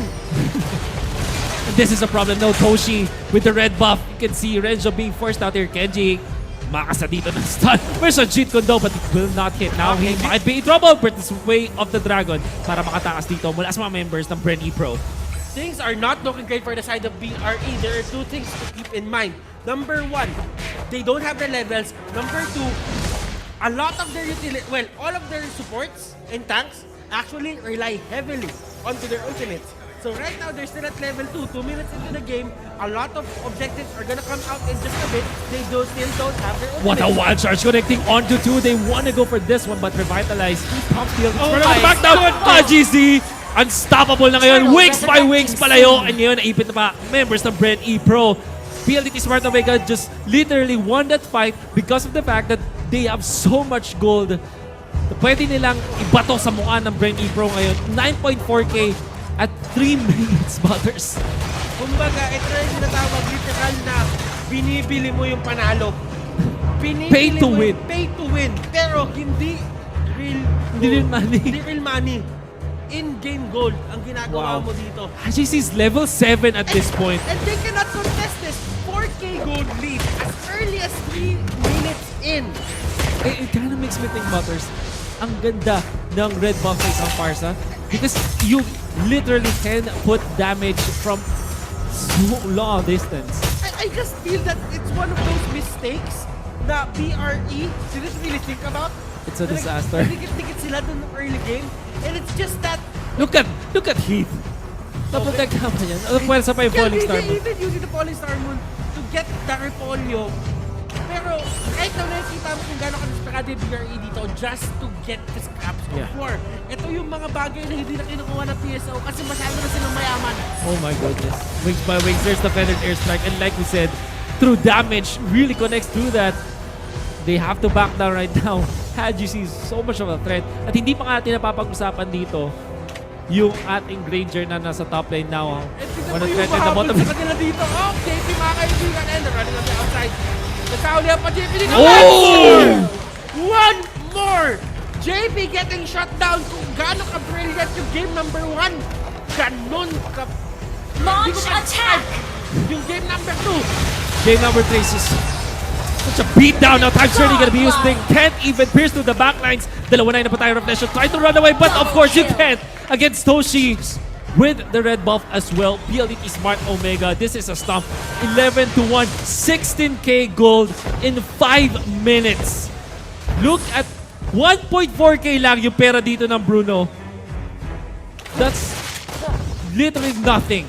Ewan ko pero para sa akin, ang nangyari doon sa PSO nung early game, yung nakabato si Haji ng isang spell that actually wrecked them all. Look at that. Legendary! Movie moment yun eh. And at this point, you cannot even get away from your base. And ang kailangan na dito ng BRE is yung mga tao na nagbubukas ng dilata gamit ngipin. Kasi medyo mahirap na talaga to. Kailangan pure grit na to eh. Kailangan piliin mo yung mga tamang desisyon at maging patient ka. Even though namamatay ka ngayon, yes, it's quite costly. Turtle Die right resurrecting now, soon. But still, you just have to hold the line. And this is the line. Sinisira lang din nila Kenji. Najancy wants to go for more. Kaliwa na patay pa nila si Kel VJ. At this point, BREN E-Pro doesn't have the license to even get out of their base. This build, it is Smart Omega. Parang binili na nila yung mapa this time. Bawal na kayo lumabas, BREN E-Pro. And it will take a lot of, I would say, mishaps before they can even go for a victory this time. Renzio, this might be the first one. Hayes being forced out. But they had to commit everything just to kill off the Digi. Samantala, habang nangyari yun, Kenji gets the tier 2 turret down the bottom lane. Nahuli nila nahuli ng isang malaking bird, yung maliit na bird. At yun lang yung istorya dito ng BRE. Nothing is going to their side. The only thing na pwede lang nila kunin is Hayes with that kill. Pero those 2 kills, does it even matter right now? Because Haji Z, he has 8 kills on his belt, 5 assists, no deaths. Wow. How do you contest a Pharsa na sinasabi nga natin na sobrang okay na ngayon, binigyan mo pa ng gamit? You know what? We were talking about the Digi as sort of the lane stabilizer para sa PLDT Smart Omega, pero hindi na kanila kinailangan yun. Yung 4 kills nila at the start of the game, and you have to take note na retribution pa yung buff na yun, kaya napunta yun kay Pharsa. That really was disastrous for BREN E-Pro, and it won't matter kung ano pa yung draft. It's just a matter of, look at that, just literally 1 strike of feathered airstrike. Tsaka, Laki agad ng bawas I dun don't sa know. Kaja. Right now, the pacing of this Save the game dragon. is maging makatotohanan na, maging totoo na sila sa sarili nila. Do not give out the Pharsa. You do not have the liberty of giving out the Pharsa dito. Pero right now, mga kaibigan, Greek, trying to tank this out. Pero Greek, he isn't tanky in any way against Haji and the others. That Sonata gonna be used, but no kills for PLDT Smart Omega. Won't matter though. Kasi gusto lang naman ng PLDT Smart Omega dito is to secure all of the farm. 29,000 gold in 8 minutes. This is ridiculous. Ito yung tinatawag na rank game. My goodness. Na rank game dito ng BRE. And just because Turtle of one custom resurrecting mistake. soon. Ito nga sinasabi natin. The thing about MLBB, yes, it's a fast game. But at the same time, insurmountable leads can actually come out from the most disastrous of moments lang talaga. And BRE, One bad decision. One bad decision, they got punished so bad na si Haji dito even has a divine flame as early as 8 minutes. Now, I think Butters, what we need to talk about is how, if you ever, meron pa bang chance ang BREN E-Pro na makabawi dito? I guess the straight up answer is yes, but that will take like BREN E-Pro's perfect Launch few attack! minutes and then PLDT Smart Omega messing up. Ganon kalala yung discrepancy deficit natin dito. And PLDT Smart Omega even might be able to get good. What a nice wall charge in there. Kel VJ jumping in short range. Buti na lang wala dito yung mga core sa PLDT Smart Omega. But of course, it's the reverse time. Feathered airstrike used. Kenji pokes. Look at Kel. Look at Toshi. Ooh! Oy! So close. That could have been a Kobe moment doon, Kuya Bol, pero wala eh. It's okay. Kumobi na yung dalawa eh. Panghuling Kobe na lang ang kailangan ko. But still, this one is PSO dito. They are still pressuring the map. Ito na po yung pinakamahirap na parte ng pagsisiege ng isang team na sobrang lamang. There are times na pwede ka pa mag-farm kahit paano eh. Pero kasi sa MLBB, sobrang laki ng presence ng jungle. If you couldn't really get out of the jungle at hindi ka namamatay, that is going to be the time na talagang magugutom yung team mo sa farm. You have to take note, magkaiwalay na yung buffs ngayon. So that means that before, pwede pa yung mage no makakuha na at least 1 blue. But this time, sobrang importante ng red and blue na stealing buffs from opponents is just way too good. Look at that. 1 combo, 1 Rhapsody, enough to take down Renzio's Tams. That's already a problem for PLDT Smart Omega. He is For BREN E-Pro. Alam mo, HTC is just way too strong for control mages. It just seems that Lord he's at resurrecting home soon. kapag ang mga ganito. Yes, the Esmeralda play was very shaky. Pero alam mo yun, pagka nakuha yung Pharsa na to, parang ang hirap nila talunin talaga eh. Kind of missing. Ano pa ba talaga ang sagot sa Pharsa aside from banning, straight out banning the hero and denying it? He who has the Pharsa controls the game. Pharsa wins games. Pharsa wins games. Dating crack eh. Ngayon, Pharsa na lang talaga. Pero alam mo, itong hero na to, I just think na yung Grandslam Strike, ang bilis masyado. Sobrang bilis masyado yung paglapag ng Grandslam Strike. Na at some point, kapag ka nabatawan ka ng reverse time, sometimes it only, sabihin natin, it really just takes 2 or 3 fast drops dun sa Grandslam Strike to, just take you down. And we can see that happening. Divine Glaive in there as well. Available para kay Hadjis. At this point, kasi they have everything they need. Winter Truncheon even. Good luck trying to kill this Pharsa. And it seems so impossible. Even just throwing it out there. Kita mo yun? That's a tank, by the way. Chip like 10%. And even then, si Toshi mas makati pa. Glorious Pathway and Revitalize used. Now, BREN E-Pro, how can you defend against this Lord at this point? Sa perfectong mundo, Kuya Wood, kahit nangyari yung 3 kills, 4 kills ni Haji early game. Ooh! Oh my goodness. 2 Predator Strike and Launch 1 bomb. One time bomb now. Should be it. PLDT Smart Man even gets the Esmeralda. Sa may bottom lane naman, there's the Pharsa once again. Double kill para kay Toshi. Triple kill. And the triple kill to end it out. PLDT Smart Omega. It's game 3. 2-1. Such a stomp. Such a dominant fashion para sa PLDT Smart Omega. Sa isang perfectong mundo, kahit man nangyari yung 4 kills na yun ni Haji into the early game, they could have come back kung hindi na-take down si JP ng 2 to 3 more times. Yeah. Na parang yun lang talaga yung naging deciding factor in this game. I think that it's also good.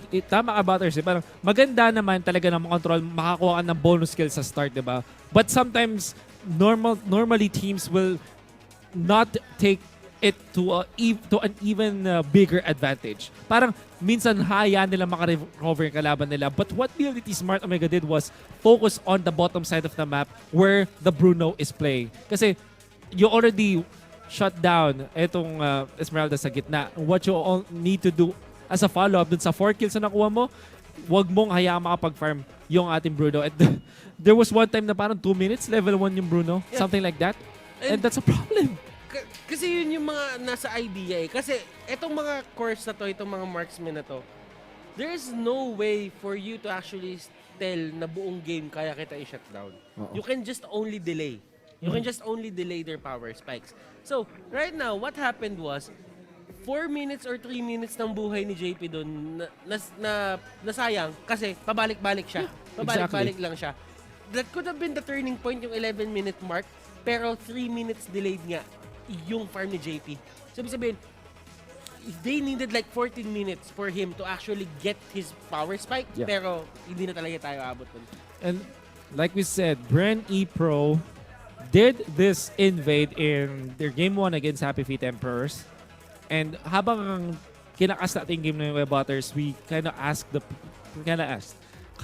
prepared ba ang PLDT Smart Omega dun sa invade na yun? And it seems like the answer is definitely a big yes. We saw how prepared PLDT Smart Omega was with that. And you kind of makes you wonder, bakit nga naman talaga i-attempt mo na mag-steal ng buff when a Retribution holder is available for your opponents and you don't have it, diba? There's a lot of question marks in there, and it seems like PLDT Smart Omega snag that buff away from BREN E-Pro, and then afterwards, pinunish nila si JP. Such a clinical display. And PLDT Smart Omega, once again, just 1 game away from earning another championship and a Grand Slam. Will BREN E-Pro let that happen? We will find out come Game 4. Pero ngayon, we're gonna hop into a very quick break. Huwag kayong alis. Magbabalik ang The Nationals.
Welcome back to the Nationals, live from courtside reporting to you. Ako nga pala si Leo at kakatapos lang ng Game 3 between BREN E-Pro and PLDT Smart Omega. After that 1-1 series in Game 2, it seems like PSO wants to put BREN back in their place and show us exactly why they're in the running for a Grand Slam Championships right here at the MLBB Season 1 finale at the Nationals.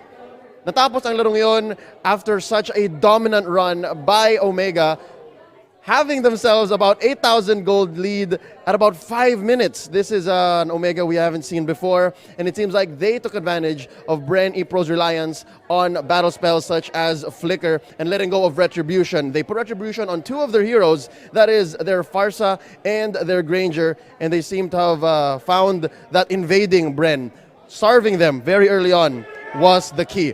Let's see. Match point na, mga kaibigan. PSO is 1 game away from winning themselves a Grand Slam Championships right here at the Nationals. Only the second in the league's story. Ladies and gentlemen, we would like to remind you to catch the broadcast of the Nationals on pay TV at One Sports and EGG Network, via Signal TV and Free TV at 5 Plus via ESPN 5. As well, the Nationals would like to thank PayMaya, our official digital payments partner. And of course, make sure to follow the Nationals on social media, Facebook, Instagram, and Twitter at PH Nationals.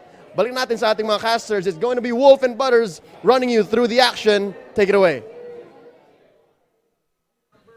Thank you so much, Leo. And ito na talaga, match point. But I kind of feel that BREN E-Pro might be up to something. Maybe they have woken up. Di natin alam.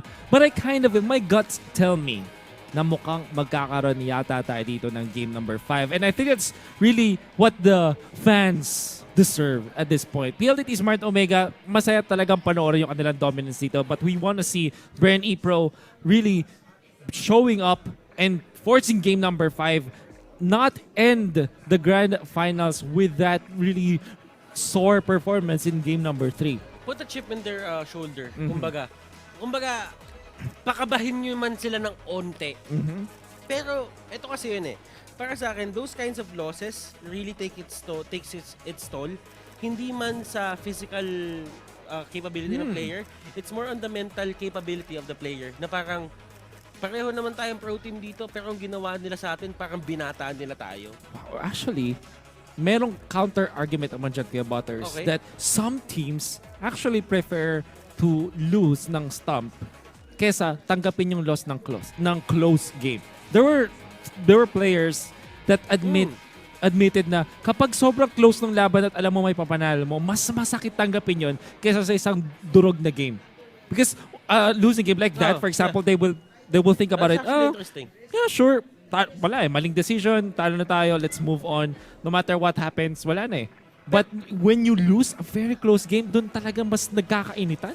Yeah, but at the same time, kahit anong mangyari, for teams who lose, in whatever fashion that is, recomposure. Getting your composure back and reset. That is the most important thing ever para sa isang pro player. Surely. Especially when you're losing. Kasi sa mga ganitong high stakes na game, there are times na kapag bigla kang na-tilt, it doesn't really, parang alam mo yun, kumbaga wala kang recovery. Yeah. And tilt is, sabihin natin yung pagka-tilt kasi, it kind of carries over from a certain point in time until the end, right? Pwede siyang mag-drag all throughout the series. I mean, like, if you tilt, if you had a good performance game 1, game 2, the tilt kang game 3, it could carry on until game 5. Yeah. That could happen. I think that, yeah, I agree with you. Reset is one thing that they have to take note. I think that nagkaroon din ng time nung, I think a big international event. It was the Southeast Asian Games, and the idea for our team there was reset every time. Think about it as a best-of-1 series all the time. Because the best-of-1 mentality, mga kaibigan, kasi usually ang best-of-5 pag nakikita mo siya, parang ang sarap isipin na best-of-5 siya, na we have our chances, we have our chances na matalo. Pero when you take it to a best-of-1, that only means na yung mindset mo, kailangan ko manalo every single game. So that's the time when you can actually see na parang you're taking it 1 game at a time. Kasi sometimes, having that window of para matalo ka, it really gives you this, sabihin natin, safe haven. Na parang, okay lang matalo, experiment muna tayo ng konti. Pero when you have that BO1 mentality, At times, parang dire-diretso na lang, panalo kung panalo na eh. And you kind of not think about, parang in a way, mas lighter yung Mas lighter, cargo yes. mo. Yes, Which that I is think true. is very important in a long run series. I mean, this is a best of 5. For sure, nagmamatter yung games before in terms of the draft, in terms of like how you react. But at a certain point, kailangan mo siyang kalimutan and just play the game as it is. But I guess for now, BREN E-Pro, hindi naman ito yung basta-basta lang na team na magka-crumble against PLDT Smart Omega. I think that they should have something in the bag. But now the question is, lagi natin kasi tinatanong pag down ka, how do you win the next game if you just recently just lost the game? How about when we take it to the winner's perspective? If you are Coach Dale, Kuya Butters, what will you tell your teammates? Kasi I mean, yeah, sure, 1 game away ka. Yeah, sure, you're winning. But it can also be, you know, baka maging complacent ka sa team. What will you tell your teammates on how to approach game number 4? Usually naman kasi pagka mga ganito na ano lang eh, kumbaga you just have to wake up your team again. Kasi minsan may mga nananalong natutulog bigla. Na parang, kaya natin to, panalo na tayo ng 2 beses eh. Kailangan lang, ilagay mo lang yung sa kanila na level lang sila na kahit na panalo nyo yung 2 game, hindi pa kayo champion. So, ibig sabihin, tsaka tayo mag-enjoy kapag champion na. Pero sa ngayon, maglaro muna kayo ng tama. Laruin nyo muna yung game na yan at a level head na hindi nyo i-underestimate yung kalaban nyo. And it kind of makes me think that, yeah, surely, this is a mental battle pa rin. And at the same time, kapag nakikita mo yung mga players, mga kaibigan, kapag nakita niyo yung mga players, try to look at their body language a bit more. Kasi it really shows off kung ano man yung ginagawa nila, kung pressured ba sila, kung masaya ba sila. Because there are times na players are actually laughing. Yeah. There are times na yung mga players hindi napapansinan. There are times din na parang sobrang seryoso nila. To the point na kapag ka meron nagbago sa kanila from their known attitudes towards the camera or kung ano man nakikita sa player cams, it actually has a basis kung ano nga ba yung changes na nakikita sana. It's a mental battle. Yeah. Always, best of 5s. It's a mental battle and it's actually a battle of mechanics and at the same time, it's a battle of resets kasi mas madami kang beses na pwede matalo dito. So, ibig sabihin, losing 1 game isn't really that big but at the same time, losing 2 ng diretso, that could actually break you guys kapag hindi kayo marunong mag-reset. And speaking of break, I think to quote one 2-time champion of a big tournament, sabi niya, kailangan mo lang i-break yung kalaban mo. Whoever breaks first, siya yung unang talo. And whoever is able to win the mind battle wins the championship. And I think that is what we are about to see here. That was No Tail. Okay. From Okay. Dota, which also is part of the nationals. Now, I think that we've talked about the outside of the game mechanics. Let's talk Let's about get the into the game itself. Butters, is this as simple as Pharsa wins games? I think that mas madami pang aspects but right now kung titake mo siya face value, I think it is. I think it is kasi ang daming pwedeng tignan dito in terms of just getting yung mga heroes kung sino yung mga sinasama nila. Kasi kung papansin mo yung Pharsa, hindi naman siya standalone hero eh. Meron siya kasama, Selena, Grok, yun yung mga ganong heroes yung mga gusto niyang kasama. But right now, let's look at the kill average leaders for Conference 1 and Conference 2. Laging madaming PSO. So Toshi is the one that's consistent all throughout the conference. 4.75, Conference 1, 5.06, Conference number 2. In Haji Z, you know what? If you look at it, this is scary kasi palitan pa nga si TC at Haji Z, di ba? There's ability Smart Omega but they still got the top kills. It's easy to say na mahilig sa macro objectives ang PLDT Smart Omega sa team. But actually, if you think about it, they are also a very offensive team in terms of getting hero kills. And ma-attribute natin yun sa mga nagagawa din ng PLDT Smart Omega. Kasi naman, hindi naman enough na mag-focus ka sa pag-take ng Turtles or ng Lords. But if you don't get the kills, you won't activate your objective-taking potential pa rin. Pero alam mo, nakikita ko yung kill average leaders. There's one thing that I really want to point out. the lack of Carl Tizzy in PSO right now for the season finale, I don't really think that it hurt them that much. Pero kasi if ever man lang na BREN E-Pro figures out how to shut down Haji, alam mo si Haji dito pumasok siya dito sa may PSO na parang nung umalis si Carl Tizzy, ang laki nung shoes na dapat niya i-fill in. At the same time, I don't really think that the pressure is getting to him kasi magaling si Carl Tizzy, magaling din si Haji. Yeah. But they're strong in their own right.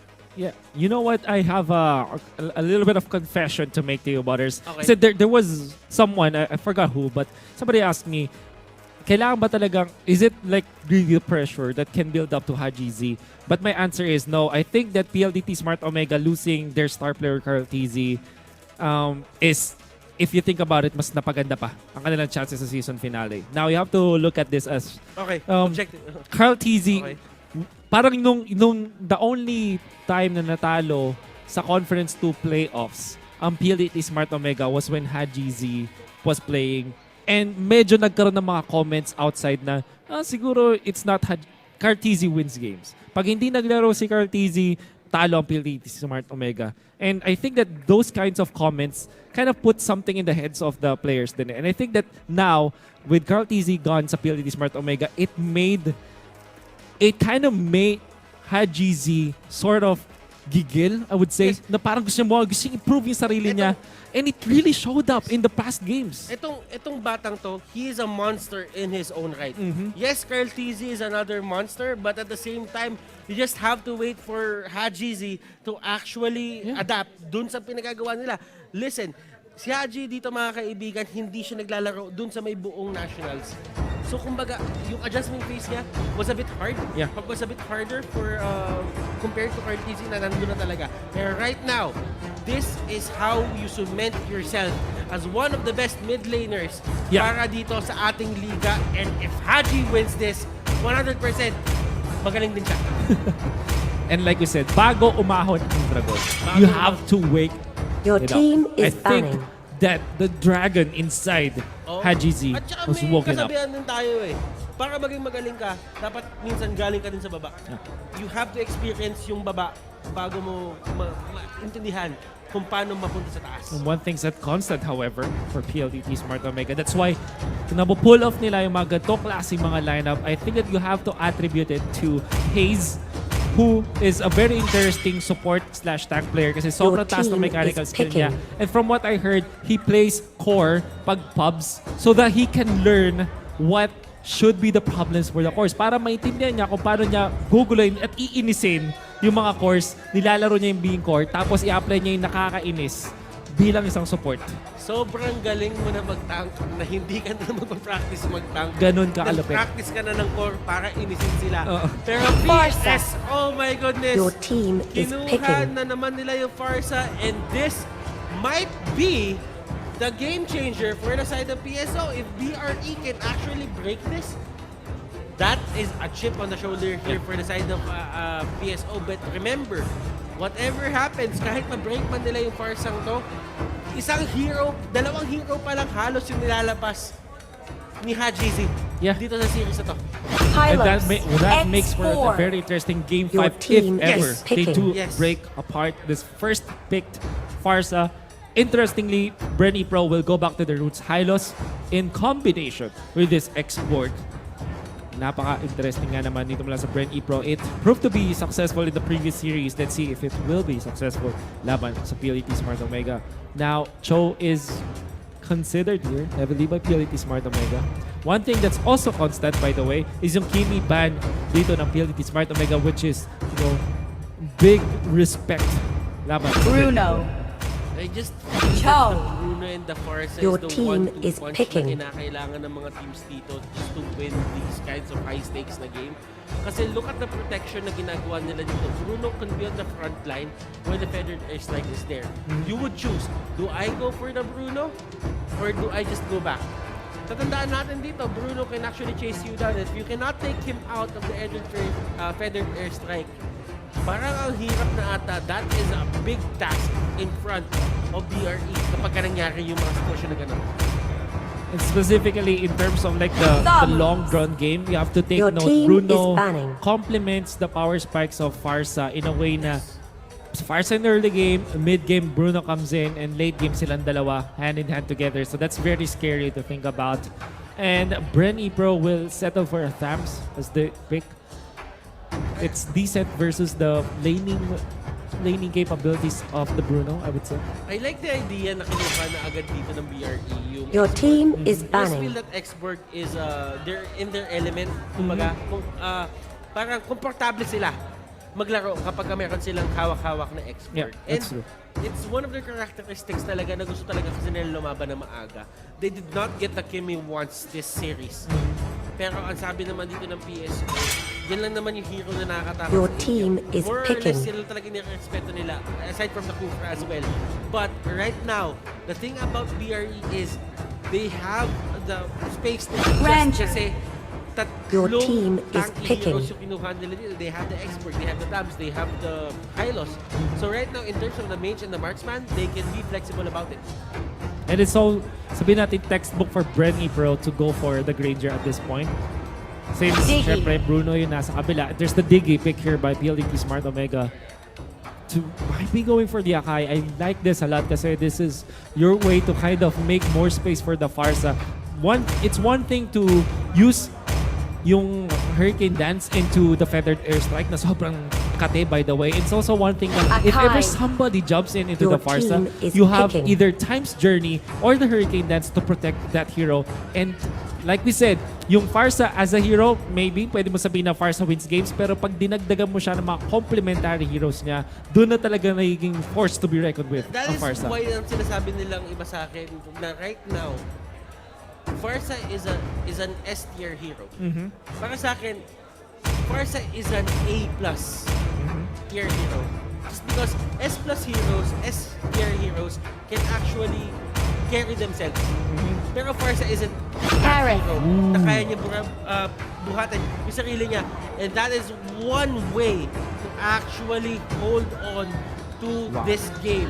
The Harith, ang daming hindi gumamit sa kanya. People have been sleeping on Harith for the longest time ngayon just to see him come back dito sa most crucial game para sa side ng BRE. Conference 1, 100% contested rate for the Harith. Conference 2, 90+%. Season finale, 0 at a point. Well, one pick. One pick. We There was have one pick. We have one pick. But now, this is interesting kasi sometimes people tend to forget itong mga OP heroes natin. There were many times, even if you play pub matches, pag nag-first pick ka ng Harith, sasabihin sa'yo, bakit ka nag-pick ng Harith na nerf na yan or hindi na effective yan?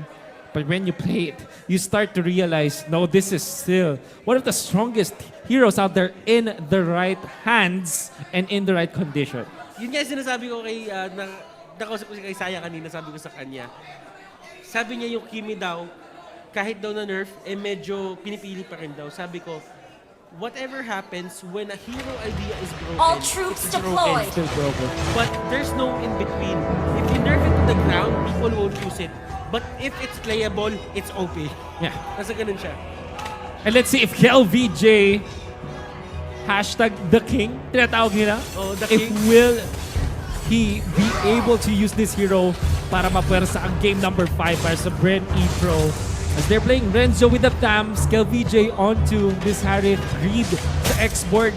Just support JP naman sa kanyang Granger and it's Reflesha onto the Hylos. And Jason the others, kanina ganito rin yung naging kaso onto the side of BRE. But right now, medyo mas maingat sila. Toshi still wants blood. He's trying to kick out dito si Greed. Pero sabi ni Greed, masyadong mataas yung buhay. You know what? This is a very important rotation mula sa BREN E-Pro. Kasi the way I see PLDT Smart Omega, whenever they win games, they put their safe laner para makuha yung red buff as soon as possible. Para i-clear out niya yung minion wave sa baba and then go for the red buff. But what BREN E-Pro did is they kind of skipped. Launch Hinayaan nila attack! dito si Toshi na makakuha ng isang wave but they will snag itong red buff, which is also very important for Bruno. And look at this. Here comes the pressure. And right now, Piraga armor is down. Toshi dito will be using the flicker. And they are at a very bad spot. Pero yung Pharsa nandun sa may taas, they will just get this turret. And this is the BRE we know. They will take this turret ng maaga. Hayes dito just throwing out those bombs. But those time bombs won't really cut it. BRE gets the first objective of the game. So one way for you to kind of feel the lane stabilizing power Launch of attack! something like a Diggy is tanggalin mo sila away from the safety of their tier 1 turrets. If nasa ilalim ng tier 1 turrets ang Diggy at yung kanyang safe laner, hindi mo sila kaya. But if you force them out of that, put them in the middle, for example, middle ng tier 1 and tier 2, dapat pwera sa talaga palayo yung Diggy and its effectiveness in lane stabilization is nullified. Now, there are arguments din, Kuya Wolf, na ganito yung sinasabi nila na mas maganda nga daw na take down agad yung turret ng maaga kasi daw mas lumalapit daw sa base. Yung ano, That's also one yung, thing.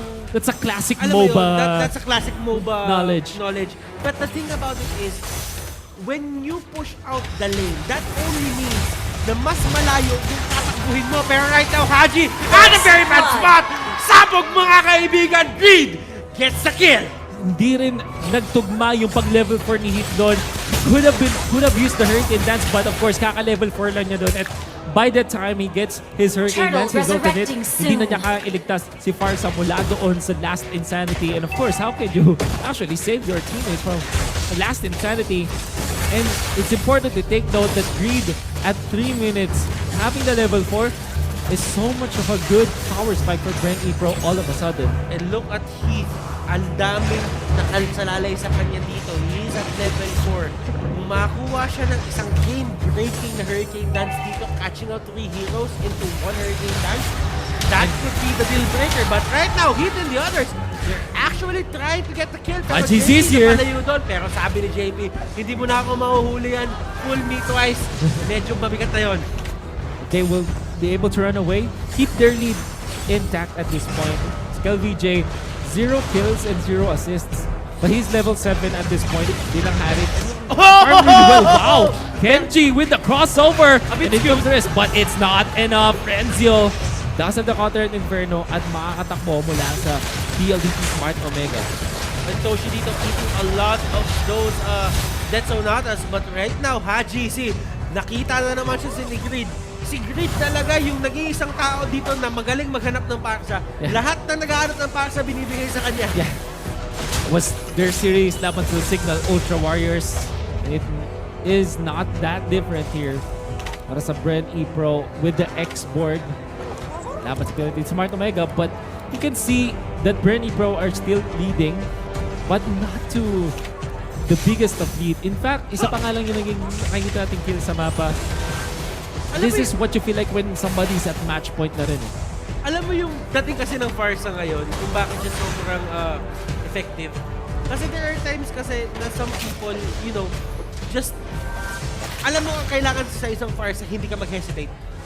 Pero, you cannot hesitate, but at the same time, you cannot make a blind guess. Na parang kapag ka nag-blind guess ka, it will cost your life. Every single time. But right now, for the side of BRE, ang galing na ginagawa nito dito na nahahanap niya talaga yung Pharsa. It's very important now. Pharsa already using Feathered Airstrike. Only ang na-achieve lang nila doon is tagalin yung Pinaga Armor. Now hitting trouble. There's a Zaman Force. Time's Journey gonna be popped. But Heat still falls. Mula doon sa ating Harit. And they might not be done this time. KelVJ though, hindi na siya magpo-proceed because the threat is there. It comes Kenji. But is this a good fight? No, it wasn't. KelVJ will not be able to get a kill. There's the Feathered Airstrike. No one will fall mula sa BREN E-Pro sa hinaba-haba ng Precision Motors. Isa lang pa rin ang namatay sa clash na yun. But then again, Wolf, just looking at the Pharsa performance of Haji from game number 3 to game number 4, night and day ang difference netong setup na to. And right now, si Haji, he's not really getting that much impact into this game. Kumbaga parang sinabi ng BRE dito, parang gets na namin kung paano kayo shutdown. Parang dapat ata talaga hindi binibigay yung Grok sa inyo. Just don't give the Grok. Might be, but now, Greed finds himself in a bit of a pickle, but he does have the immortality. Kaya lalaban pa rin sila. The stun will connect. Now Heath forced to use the Hurricane Dance at this point. At makakatakas. Sabi ng BREN E-Pro, this is a tank. Maybe not worth it to chase. Hindi na sila magabol dito. But Pharsa forced to use the feathered airstrike. Medyo tumapang ang BREN E-Pro dito. They wanna force that with Kel VJ and Raflesha in here. Pero sabi ng PSO, sila naman na kailangan namin patayin. That's the canon. And BREN E-Pro will have to back down. As long as the Hurricane Dance is not available for the side of Akai, sometimes BRE could just, force their way in. But nagiging matalino din sila dito. They do not want to make the same mistake as they did in game number 3. That was a very costly mistake that costed them the whole game. Wow. You know what, Butters? I want to bring up a different point of view this time. I mean, PLDT Smart Omega, they're trailing behind. Yes. Pero I think they're doing something interesting na mukhang mag-work pa rin. They're putting Haji Z instead of the killing machine to a wave clear machine para hindi sila ma-pushan dito ng BREN E-Pro. And it kinda allows the Bruno to be online in a little bit of time. Time is of the essence here para sa side ng BRE. Pero when you are delaying and they cannot get the middle turret ng maaga, Still okay. you're still okay. Kumbaga parang ang ginagawa nila dito, it's Turtle all about resurrecting the soon. idea na hindi ka magbibigay ng turrets ng ganito kaaga. Yes, they lost the top lane, but at the same time, yung top lane na yan, medyo costly yan para sa kalaban mo. Because yan yung pinaka-mahabang lane para makabalik sila. And if they ever go for a bad decision na mag-initiate, mahahabol at mahahabol mo sila sa posisyon na yan. Then again, BREN E-Pro will not let that happen. Alam natin na meron silang Harith, and one thing that you always have to take note about the Harith is give him a little bit of time and papatumben niya yung turret. Zaman Force and Chrono Dash works wonders against turrets. That's why sobrang taas ng value talaga ng Harith even before. Kasi bukod sa teamfight potential and yung kanyang damage, also take down objectives so quickly. Si Haji na nag-out of bounds na tinamaan. Grabe naman yun. Lumalabas na sa mapa. Lumalabas na sa mapa si JP. Pwede pala yun? Lumalabas na sa mapa dito si Haji. Tinamaan pa rin siya ni JP. Grabe. Kumbaga Launch sinasabi na ni attack! JP dito na wala kang kawala. Wala ka wala. And look at this. Haze. Just a little bit of... Oh, Get away. Actually, might be forced out. That's Immortality pops. And mukhang mapapatay siya dito. Oh no, not yet. Hit though. It's the Hurricane Dance. The 850 though. They're down to jump. Time surely ginamit natin dito. The punishment kill of PJ might be doing wonders this time but will not be able to pierce Pero through doon the sa taas! turret. Doon sa taas! Doon sa taas! Tams is doing work mga kaibigan. Hit dito. Two cannons. Just in time. 2 canyons. Will this be the takedown of the Kaya ba? turret? Hindi. So close. Aabot. Ginamit yung retribution. So close for BREN E-Pro. 3 kills pa lang tayo ngayon, Butters. 3 kills, 9 minutes. But BREN E-Pro are getting ahead in terms of economy in such a massive way. The only one that's having a good time para Launch sa kills is attack! Omega might be Toshi, perhaps Haji Z, but it's not gonna be enough. We'll see. This is the most crucial part of the game for the side of PSO. Yes, things are looking grim for their side, pero this isn't a lost Lord cause na. resurrecting soon. I'm just saying that there is still a chance for PSO to come back from this. BRE, they should be careful. Hindi ganun ka-dominating yung galaw nila dito. They only got 3 kills. PSO got 0. So, ibig sabihin, any uptime na magagawa nila dito in terms of farm, hindi naman nila na-delay dito inside ng PSO. But right now, look at this. Rhapsody, Detsonata rather, will only hit once. Pero the Lord is going to be the next target for both of these teams. Crucial part na tayo kay Wolf. Ito na, 10 minutes in. We are gonna have to ask, enough na ba yung na-amass na goal dito ng BREN E-Pro to hammer down PLDT Smart Omega using the battering ram against the defenses of PLDT Smart Omega? I mean, if anything, hindi na pwedeng magpa-pick off dito ang PLDT Smart Omega. Okay, tatandaan mo yung amas pag gusto mo sumama yun. Pero right now, on to the middle lane, rather to near the bush. There was an attempt to actually catch out etong si JP. So actually, ito pala yung nangyari. If you remember, game number 2, what PLDT Smart Omega did when they had the lead is not let BREN E-Pro get away from their base. BREN E-Pro, binigyan nila ng konting opening dito yung PLDT Smart Omega. And in fact, nakakuha ng mga buffs yung PLDT Smart Omega with that little amount of time when they tried to go for the control over the Lord area.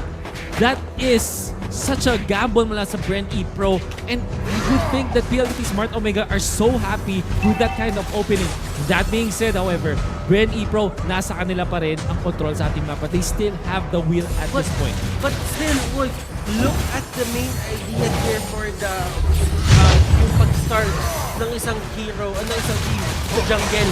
You have to look at it in a way na dapat hindi na nakakalabas yung PSO dito sa may mapa. Pero, tinan mo yung lakas sa loob nila. They still have access to the jungle. So that means there is still a big chance for PSO to turn this all around, given that they do even have the Diggy on their side. But I would say na meron pa rin naman maraming places dito ang BREN E-Pro. Have to take note. Top lane, there's a little bit of pressure. And nakita nyo yung notification na yun, Lord has been enhanced. The Lord has been enhanced. Kung nakita nyo, purple lang yung Lord. Ngayon, yellow na siya. Pagka 2020, 2020, new Lord. New year, new me. New decade. New decade rather. There, like you said, Kuya Butters, I think nakakahinga nga talaga ang PLDT Smart Omega dito. You still cannot give 100% to this game to BREN E-Pro. Yes! PLDT Smart Omega are getting valuable mini skirmish victories in here. Kanina at will lang kinukuha ng PSO lahat ng lahat ng objectives. But right now, it doesn't even matter because lumalaban na sila dito. Right now, the time sharing is there. Hurricane Dance will be used. Renjo here, pinapalayo na sila. He will go down. Ito na ata hinahanap nila mga kaibigan. Pero nasa pinakalikod, Joe is there. Let us see. Kenji! KelVJ! And an assassinate on KelVJ. But right now, they will go for the comeback. The retaliation mga kaibigan. Pharsa here, still trying to deal so much damage. Haze doon, hinahakapan niya lahat. Pero it still wasn't enough. Haze is still alive. That's still a 1-for-1 trade-off after a very close engagement between two teams. Now Greed will be able to run away. That was so close. But again, sobrang wounded na nga yung BREN E-Pro doon na hindi nila kayang i-convert into a Lord take. And even then, KelVJ is down. Interestingly, BREN E-Pro 1-for-1 pa rin ang nangyari even after winning so much in the early stages of the game. And you will be surprised, sobrang ganda ng positioning ni Haji Z at ni Toshi noong time na yun. I'll just say na sobrang ganda ng pinakita doon ni Kenji because he really knows his targets. Alam niya pag si KelVJ yung tinanggal niya, level 15 hero at kaya sila talagang prasuhin, BRE will give more time to PSO para makapag-farm dito si Toshi. And parang nga nangyari doon, tinanong si Kenji, para kaninong abong-abangon? Para At ang sagot, para patayin yung hari. Oo, ganun. Ganun yung nangyari sa kanila dito. Pero alam mo, Wolf, I think I saw that happen even before, maybe through LPE wherein merong that was LPE when they also have Cho versus the Harith, and they were so down in terms of kills, but it only took like 3 pick-offs onto the Harith using the Cho Wave of the Dragon. Isang combo lang and was enough to take out the hero. Pero alam mo ngayon yung Bruno nakakatakot. Kasi masipa lang talaga yung mukha dito ng mga kalaban. Pero Weathered Airstrike lang ang katapat. Haji Z holding the line. Hold the line indeed. Hold the line. Game number 4. Magkakaroon pa ba tayo ng game number 5? Kanina mukhang hindi na. Pero ngayon, 50-50 na naman tayo mga kaibigan. PSO holding on. Lead receiving so much damage.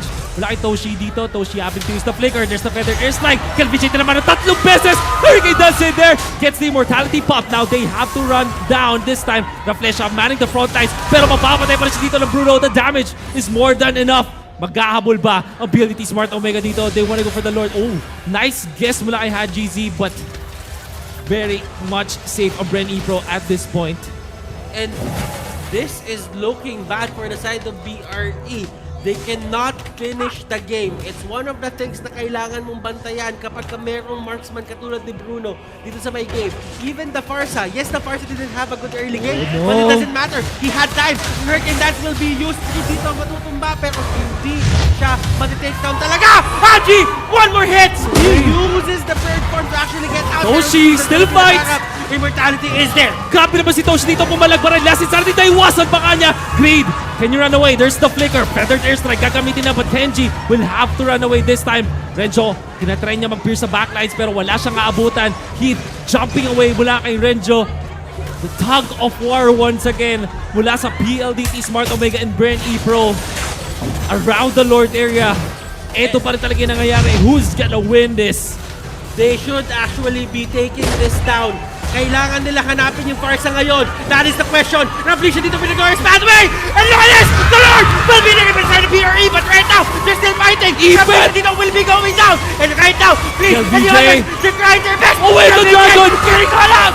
And that is bad for the side of the BRE, but my goodness, JP still trying to fight. JP is down! Triple kill na naman dito para kay Toshi. Now he still fights. Can he get the fourth one? It looks like he will get it. In time, Maniac will we go for the Savage Greed. Ready away. And nakuha ng BREN E-Pro yung Lord this time. But at what expense?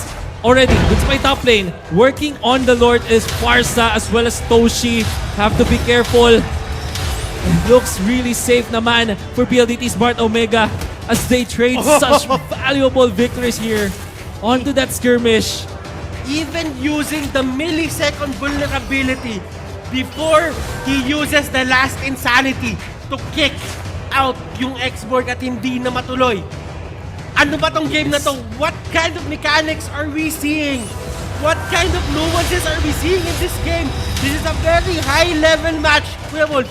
And like we're saying, nandito na tayo sa time kung saan nag-coincide na yung power spike ng Bruno at ng Pharsa. They're really scared right now and you can see JP, when he gets into the fight, activate automatically yung feathered airstrike and it will only take like 2 to 3 hits. This time, if he's still up siya, nasasaktan na, but he does have the Glorious Pathway and will use it. And PLDT Smart to make a time's journey to their side. LBJ! Trouble and will fall. Digging to get the last hit, but Toshi as well as Pharsa, this the damage hit, still fights. Makakapang ready from Sinipa ka na lahat! Nakubo! Sinipa na lahat si Toshi! Oh my goodness! Here comes the kicks! Renzo Pero may Dito bomba! still alive! May bomba! May Ooh. bomba! Sinalo ni Green! Launch Greed attack. saves his teammate. But then again, PLDT Smart Omega, alam nila, they can feel it. KLVJ is down. They can't defend this. Feathered airstrike. Sabay kuha ng Torre dito. Now Green will have to use the last insanity. Pero mukhang siya pa yung mamapasama. Kenji wants to go and fight. But they can't reach him. Kenji falls for the first time. Tetsonata gagamitin na nga dito. Isa lang ang tumama. But sabi ng PLDT Smart Omega, we want to take the inhibitor. They can feel it. They can feel the championship waters. Oh my goodness. Grandslam! The Grandslam! Buster kill! Grandslam! And it looks like they still will go for this. Greed, naku po. Wala nang pinag-armor but still has got the immortality. KLVJ! Toshi though! Toshi! The shutdown! Gets rolled out! Oh my goodness! And another reset for both of the teams! Pahinga naman! Saglit lang! It's just 8-6. Saglit lang! Pahinga lang! Saglit! But they will not let that happen. BREN E-Pro, they can feel it. Medyo nasa kanila advantage this time. There's the Death Sonata. Heath smartly goes to the sides instead of straight up retreating. Oh my goodness. Butters, this feels like a very close game but 8-6 pa lang yung kill score natin. Na! Hindi pa ako makahinga. Wait lang! Okay. BR dito. They're actually looking to end the game nung namatay si Toshi. Pero ang sabi dito ng PSO, lahat kami may immortality. Lahat nga sa game na to may immortality. Kulang na lang tayo din magka-immortality. Bumili na din tayo. Hindi ko alam. At this point, hindi na nag-matter yung nangyari sa early game. It's all about the late game items right now. Sobrang important ng Malefic Roar at from anybody actually. Get more damage into the turrets. Take down base structures so quicker. But all that matters right now, Malefic Kuya Roar. Butters, Malefic Roar. it's the Lord. Kumuha na Malefic si Roar. JP. Kumuha si JP ng Malefic Roar. Important. Pierce through the armor and more importantly, take down structures Lord faster. And resurrecting Twilight soon. Armor will be secured by Raflesia. He doesn't want those critical shenanigans anymore. And just limit yung damage to 700 points of HP. But right now, Greed and the others, they're really trying to take down this Lord and alam nila kung sino makakuha ng next Lord na to. In position though, pero alis siya dito. Still has got Bilis! the ultimate, pero hindi niya it works out.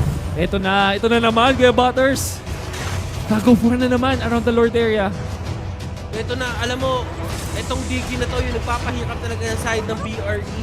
They couldn't just go in for a good initiation because they know na kapag nag-glorious pathway na sila, once they go in, they 100% cannot get out. And again, zone control. I think you will have to favor PLDT Smart Omega just because of the fact na meron silang Pharsa. Dito, And look at this! Look at this! the love story, the never-ending love story of Renjo and Kenji dito sa may top Eh, lane. yan yung pinakamalupit na lokohan sa buong mundo kasi wala naman magkakapatayan dyan eh. Pero doon sa may taas! Oh, si Haji! JP! Si Haji! Ay! Kamuntikan! Kamuntikan! There's the glorious pathway. Ang daming mga na-force out na ultimates dito, but I think BREN E-Pro are happy with the result as they gain sort of control dito sa may Lord area. Now, Greed, however, medyo nag-take ng damage dito. Has to use the flicker. And no more Firaga armor Op, for op! Sa may himself. backline! Sa may backline! Nandun sa Kenji! Nandun sa Kenji sa may backline! May masisipa ata! May Eto na nga! Oh my But is it goodness! gonna be a Pharsa?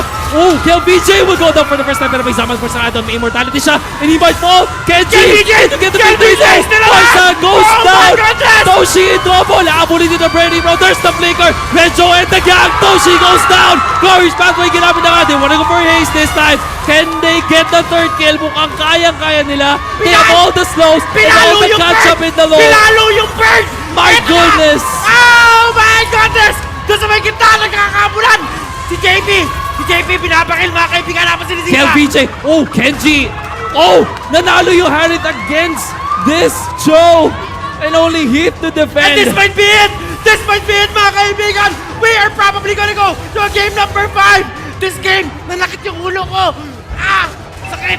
Oh my goodness! BREN E-Pro! Kenji had the right idea!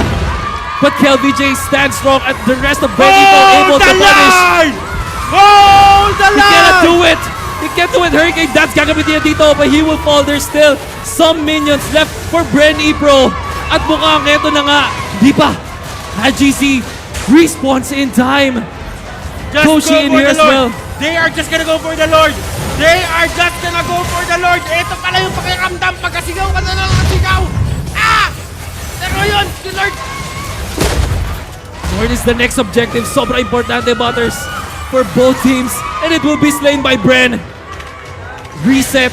But of course, alam natin na may napakalaking advantage ang BREN E-Pro at this point. Whatever happens right now, maging 4 games man, maging 5 games man, this is very fitting of a grand finals game. Kuya Wolf, Definitely.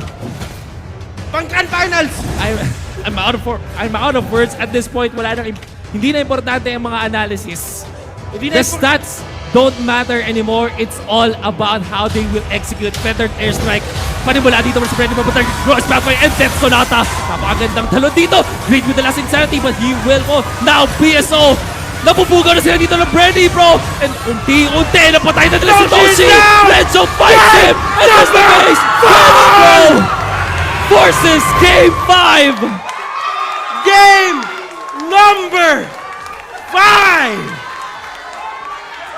Crowd goes wild. I don't know if the viewers can hear it, but I can feel the crowd goes wild.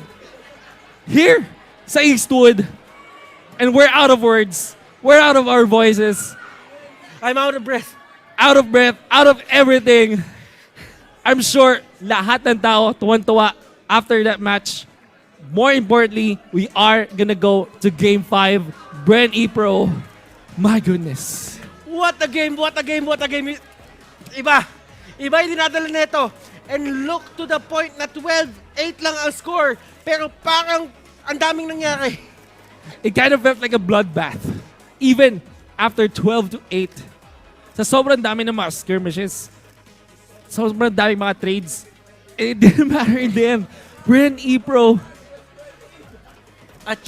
You know what, Kenji tried his best for that pickoff on the Harith. But Yes. it kind of costed Yes. PLDT Smart Omega in the end. Kasi I think that it's a matter of BREN E-Pro knowing na, ay, gagawin to nung PLDT Smart Omega. Hahanapin nila si KLVJ. And Kel, gato mo, pick up ka na immortality. Try mo mag-survive as long as you can. Delay your death your first death, and when you die, we will punish. And that's exactly what happened in there. Wow. Lost for words. Finally, Pharsa will be taken down. Alam mo, isa pang sa mga bagay na kailangan mong tignan doon kung paano ginawa ni His lahat para tangkihin yung buong kupunan dito ng side ng BRE. But the damage was just way too high. And the moment that you lost your immortality was the moment na iti-take yung BRE, yung opening na yon. May MVP of the game, it's going to be Raflesia with a high loss, with a kill participation of 58%. KDF 126. That was a very good game for Raflesia. At this point, sa totoo lang, there's really no MVP of the game. That was such a big team effort. Everybody you saw. Ginawa nila ang lahat. I mean, the response there, Poch can't believe what happened. And I'm sure everybody cannot believe what happened in there. Yes, yes. And I am even more excited about game number 5. I mean, we kind of guessed it. Ngayon, meron ka ng malupit na tanong dito, Butters. There was yung loss ng BREN E-Pro during game number 3 was devastating, was stomp. But like I said, mas masakit tanggapin This is more ang devastating. close game. This is more devastating to the point that you almost won, Yeah. but you couldn't really close it. But at the same time, kung PLDT Smart Omega naman yung titignan mo, they did not really win the early game, the mid game. They just went for this certain style of comeback, but it didn't really matter. That makes game 5 the most awaited game starting 2020 at this high note. I'm sure you're all happy. I'm sure you're all excited. Pero mamaya na yan dahil pupunta muna tayo sa maikling short break. When we do come back, it's game number 5 of the Grand Finals of the Nationals. We'll see you after this.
Welcome back to the Nationals. Who would have thought? Game 5. Ladies and gentlemen, you are watching the grand finals of the Mobile Legends Bang Bang Season 1 finale at the Nationals. Ako pala ang inyong courtside reporter. My name is Leo, and this is the first time in a long time that we've seen PLDT Smart Omega be on the back foot. If in Game 3, nakita natin na denominate nila ang BREN E-Pro, dito naman, medyo nahirapan sila. And of course, this is no short credit to the return of the comeback. Ika nga, Kel VJ once more fielded the Harith, who has seen a decline in gameplay both in the ranked games and in the professional scene.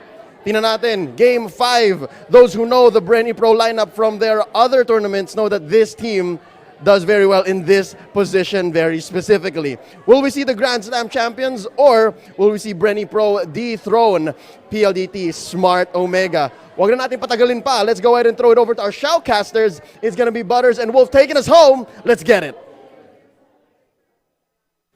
And we can take you home kasi Not yet. Hindi pa kami uwi. Well, we are at home here at the home of the We are at home. Nationals. We are at home. Tama ka doon. Tama ka doon. And maraming salamat, Leo. But looking at game number 4, pakiramdam ko na setup natin na maganda to. Yeah. There are losses talaga na sobrang binugbog kayo, sobrang binata kayo. And there are losses na mas devastating siya. Kasi, nandun eh. Yeah, you always like if you ask yung mga professional players, lalo na yung nakapaglaro na sa big stage, I think that they will, most of them, 90% will say, mas prefer nilang matalo ng durog kaysa matalo ng sobrang close. Because it's more devastating, it's harder to come back from kasi mas marami kang inisip, sana ganito ginawa ko, sana ganito ginawa ko. But I think that for PLDT Smart Omega, one thing that I can say about them is they have a good coaching staff that will really tell them, no, you have to forget what happened. You're still the best team in the Philippines. Not in the world yet, pero malay natin. Malay You're still the natin, best malay team in the Philippines. And take that as a lesson and not underestimate your opponents come next game. The thing about it is, that was BREN E-Pro's win, pero that really wasn't the cleanest win to take. For sure. Well, you can't expect them to do clean victories all the time laban sa isang napakalupit na adversary, which is PLDT Smart Omega. Now, it's 150,000 na pinag-aagawan ng dalawang teams na to. For one last game, champion will get 400,000 pesos. Second place will get 250,000. Third and fourth will get 150 and 100,000 respectively. And more importantly, hindi naman talaga pera ang mahalaga para sa parehas na teams na to. I think that what matters more is the grandeur. Ito nga, it wouldn't matter for Conference 1 and Conference 2 dahil yung season finale naman talaga ang pinaka-importante sa lahat. Nakita ko si Manjin. Bakit? Gumagawa ng paper plane. For some reason. I don't really know why. But still, yung PLDT Smart Omega, I just feel that hindi sila ma-phase nun. BREN E-Pro, on the other hand, they got the confidence. So I just feel that it's going to be a level playing field na parang equal talaga sila ditong dalawa. Na kung sino man yung magkakamali. Kung sino yung may gagawing tama. But at the end of the day, this is going to be a very close match. Oh, for sure. I just hope that PLDT Smart Omega really come back from this. Kasi ayoko maging sobrang anticlimactic yung game number 5 na makuha na lang BREN E-Pro dahil hindi sila makabawi. Well, I think that there are many ways that this could end, right? Pwede ka na siya maging super close. It could be anticlimactic. But what I'm trying to really say about this is yung journey ng BREN E-Pro. Kasi if you look at the whole season for BREN E-Pro, it was really, pwede mo sabihin talagang roller coaster ride yun. Parang, there was one time na meron pa rin sila ng mga dati nilang players from ages, from 2 years na nasa kanila. And you kind of wonder, why are we losing this? Why are we losing sobra-sobra? And then conference number 2, they lost a key player, which was Hayes. Conference number 2, iba naman yung naglaro para sa kanila. And it wasn't that impressive for BREN E-Pro. At clearly, yung mga expectations ng tao, hindi nila ganun nami-meet. But now, season finale, when it mattered most, they're really showing up. And I think the biggest test para sa kanila ngayon is syempre yung big boss, which is PLDT Smart Omega. will they be the ones to deny PLDT Smart Omega of the Grand Slam? I think that they can really do it. If you say in a way na parang billiards to, na may nagbato ng paper plate for some reason, but still, meron tayong titignan dito yung 9 ball na it doesn't really matter if you shoot all 8 balls. What matters is if you hit the 9th ball and you put it in. You score. You put it into the socket. And right now, yun yung pwede gawin ng BRE. Sinut lahat ng PSO yung mga bola sa dapat nilang kalalagyan.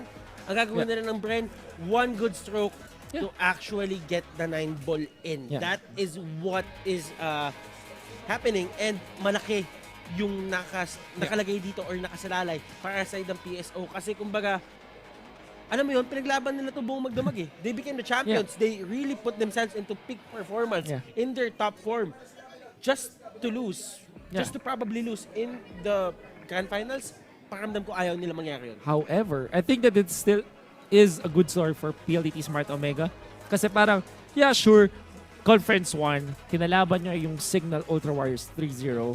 Conference 2, another 3-0 laban sa Happy Feet Embers. This time, laban sa BREN E-Pro, they will be tested, and dito na mapuprove na kahit sino pa ang hirap nyo, kahit magtulong-tulong pa kayo, tatalunin namin kayo. This PLDT Smart Omega. You know what? It kind of makes me think. Dito sa ating season finale, lahat ng kasama sa top 4 ay kinailangan nilang talunin. I mean, they defeated Signal Ultra already. They defeated Happy Feet Embers already. Now it's time for them to close it out against the remaining top dog of the Nationals Mobile Legends, which is BREN E-Pro. It's gonna be interesting. Sobrang daming magiging storylines. And you know what? No matter what happens, maganda ang ending ng story natin for the Season 1 finale. Game number 5, we wouldn't really have it any other way. That is the thing na meron tayo dito sa Nationals. And to think na laging 3-0 ng PLE Smart Omega, this is a change. This is something new for us. And at the same time, Kuya Wolf, hindi pala untouchable. Hindi pala invulnerable sa talo sa Grand Finals ang PSO. Yeah, it's like Batman asking Superman, do you bleed? Yes. And it seems like the answer is yes. Yes. Natatalo pa. I mean, at this point nga, this one game na lang ang magde-decide kung sino ang mananalo. Tama si Leo. Yung courtside, si reporter natin si Leo. Gods do bleed, but can gods die? We'll see. That's it. Well, sobrang tested na ngayon ng PLDT Smart Omega. And we already talked a lot about anything outside of the game. Let's kind of look at the game itself.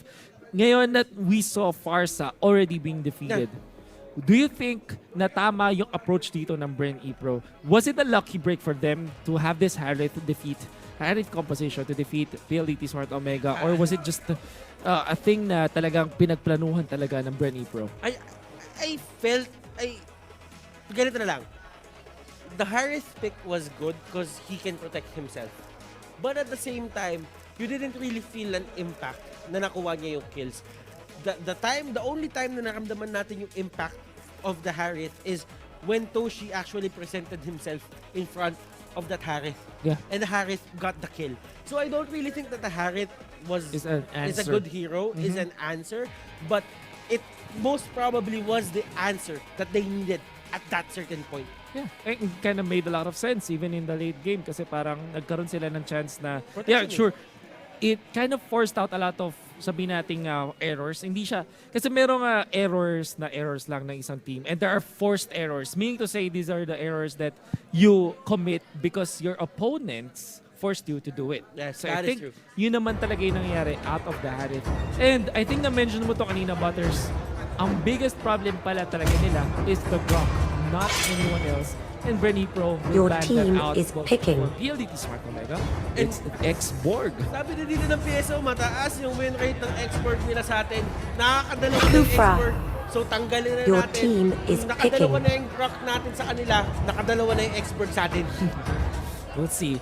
This time though, BREN E-Pro is the championship Kufra.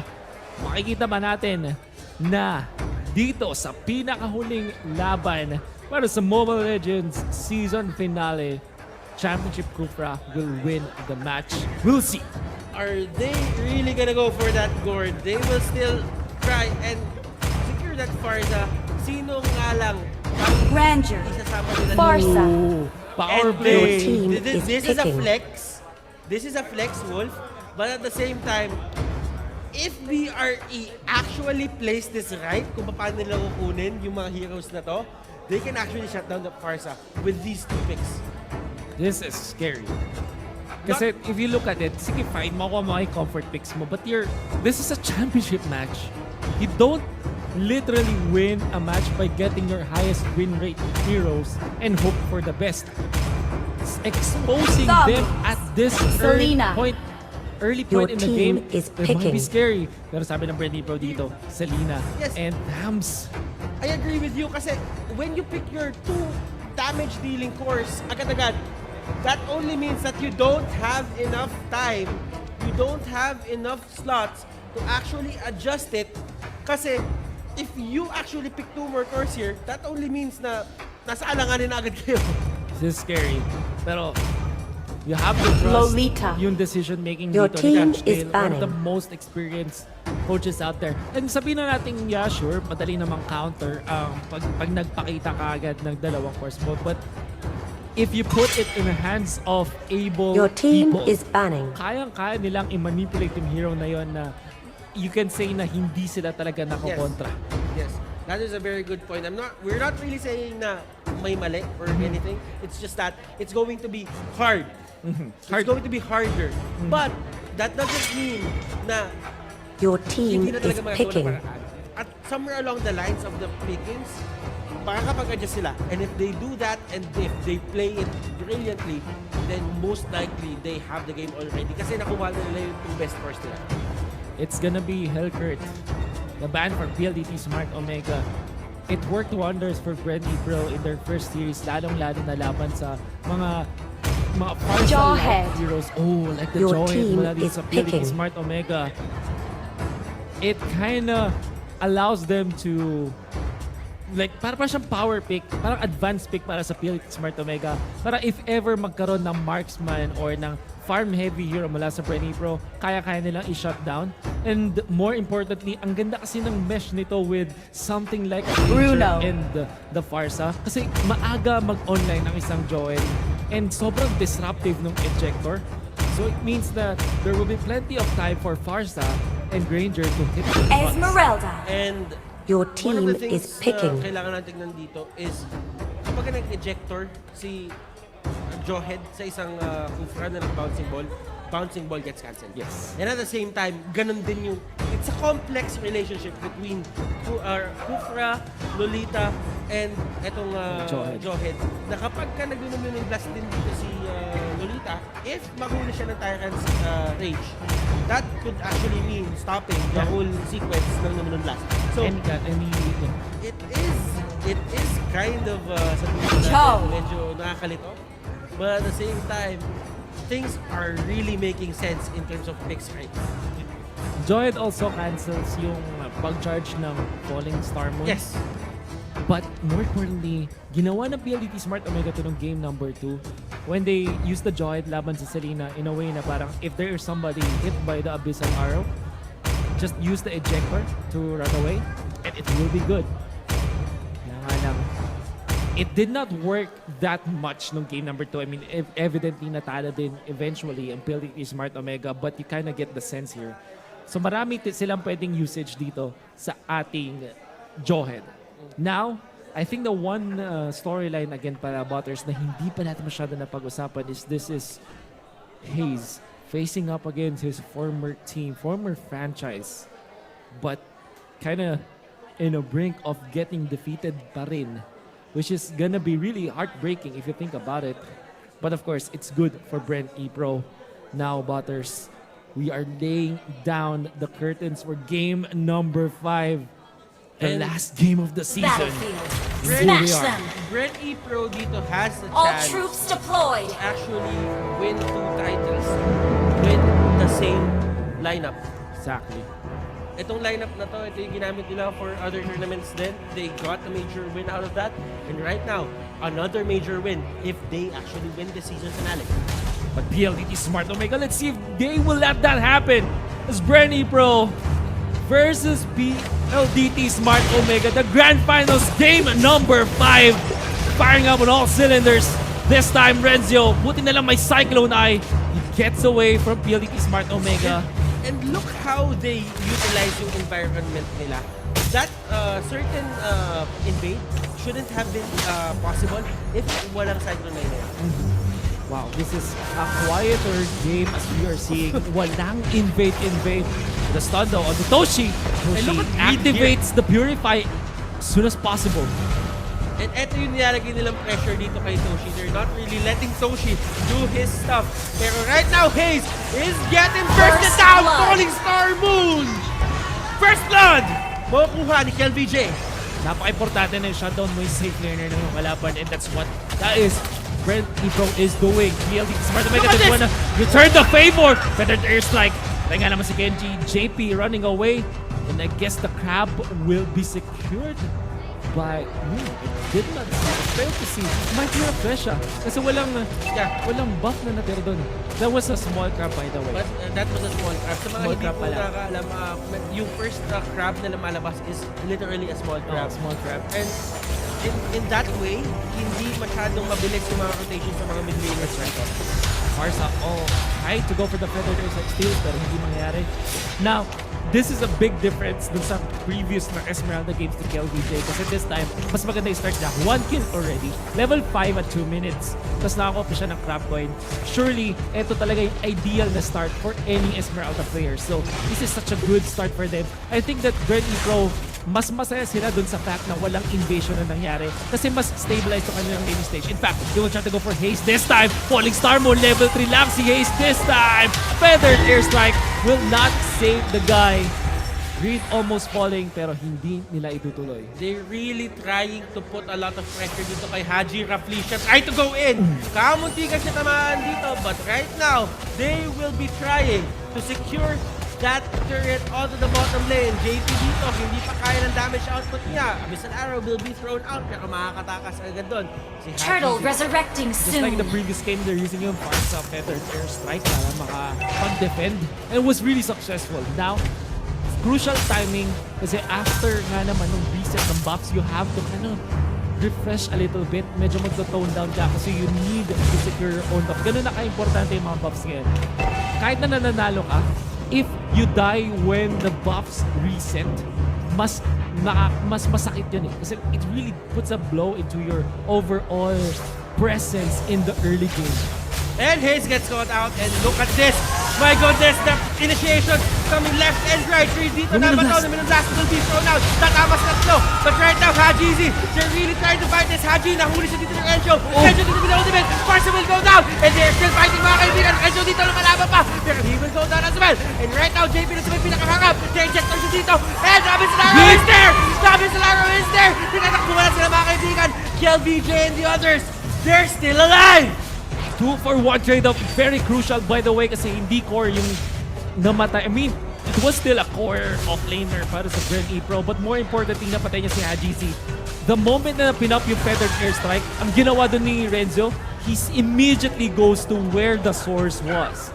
Para, yeah, sure, dahil nag-Feathered Airstrike ka, vulnerable ka, exposed ka.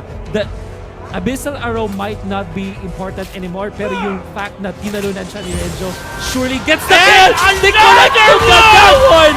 Championship Kufra right at you, Raflesha!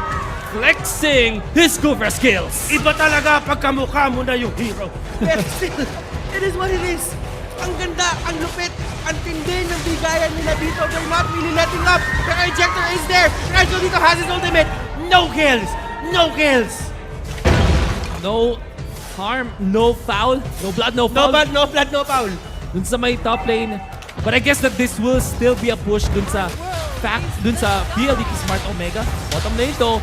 Raflesha, kumakas na naman dito. Do they wanna go for this? No, Luminum Blast They forced out the Luminous Blast. is gonna be there. And like you this- said, napuwersa nga nila yon. And this is a surgical extraction of whatever PSO has been doing for the past 4 games na parang dito sa game na to, namulat ang BRE. At ngayon, binabalik nila yung favor ng pagiging dominated inside the PSO. And you know what? After that loss dun sa game number 4, na i-feel mo na medyo alangan yung PLDT Smart Omega. This is not how they operate. Yes. They're so aggressive. Games 1 through 3, and even you start ng 4, aggressive sila. Reflesha! Oh, Flicker Flicker will be wasted. Ejector is there. Reflection dito going down. Tony Stark muna ito yung pinakalikod. And hindi alam dito dito kanina ipapato. Haze dito. Living on a prayer and Enzo will get out. But onto the bottom lane, Greed will go down. Aggression after aggression after aggression. Both teams dito. Palitan. Turtle Palitan. resurrecting soon. Sabayang bigkas para sa Presa teams. Now JP really defends 1 versus 3. Not the best engagement, but he knows he's confident. Makakatakbo nga naman siya. There's not much stuns for PLDT Smart Omega, and actually he bought enough time para makapag-push naman dito yung BREN E-Pro dun sa may top lane. Still very good in terms of play. Toshi. Oh, Raflesha! GC yung naipit! Fortunately, mayroong wings by wings. Gets away. Now JP gonna be chased out. Napagandang tulak mula kay JP.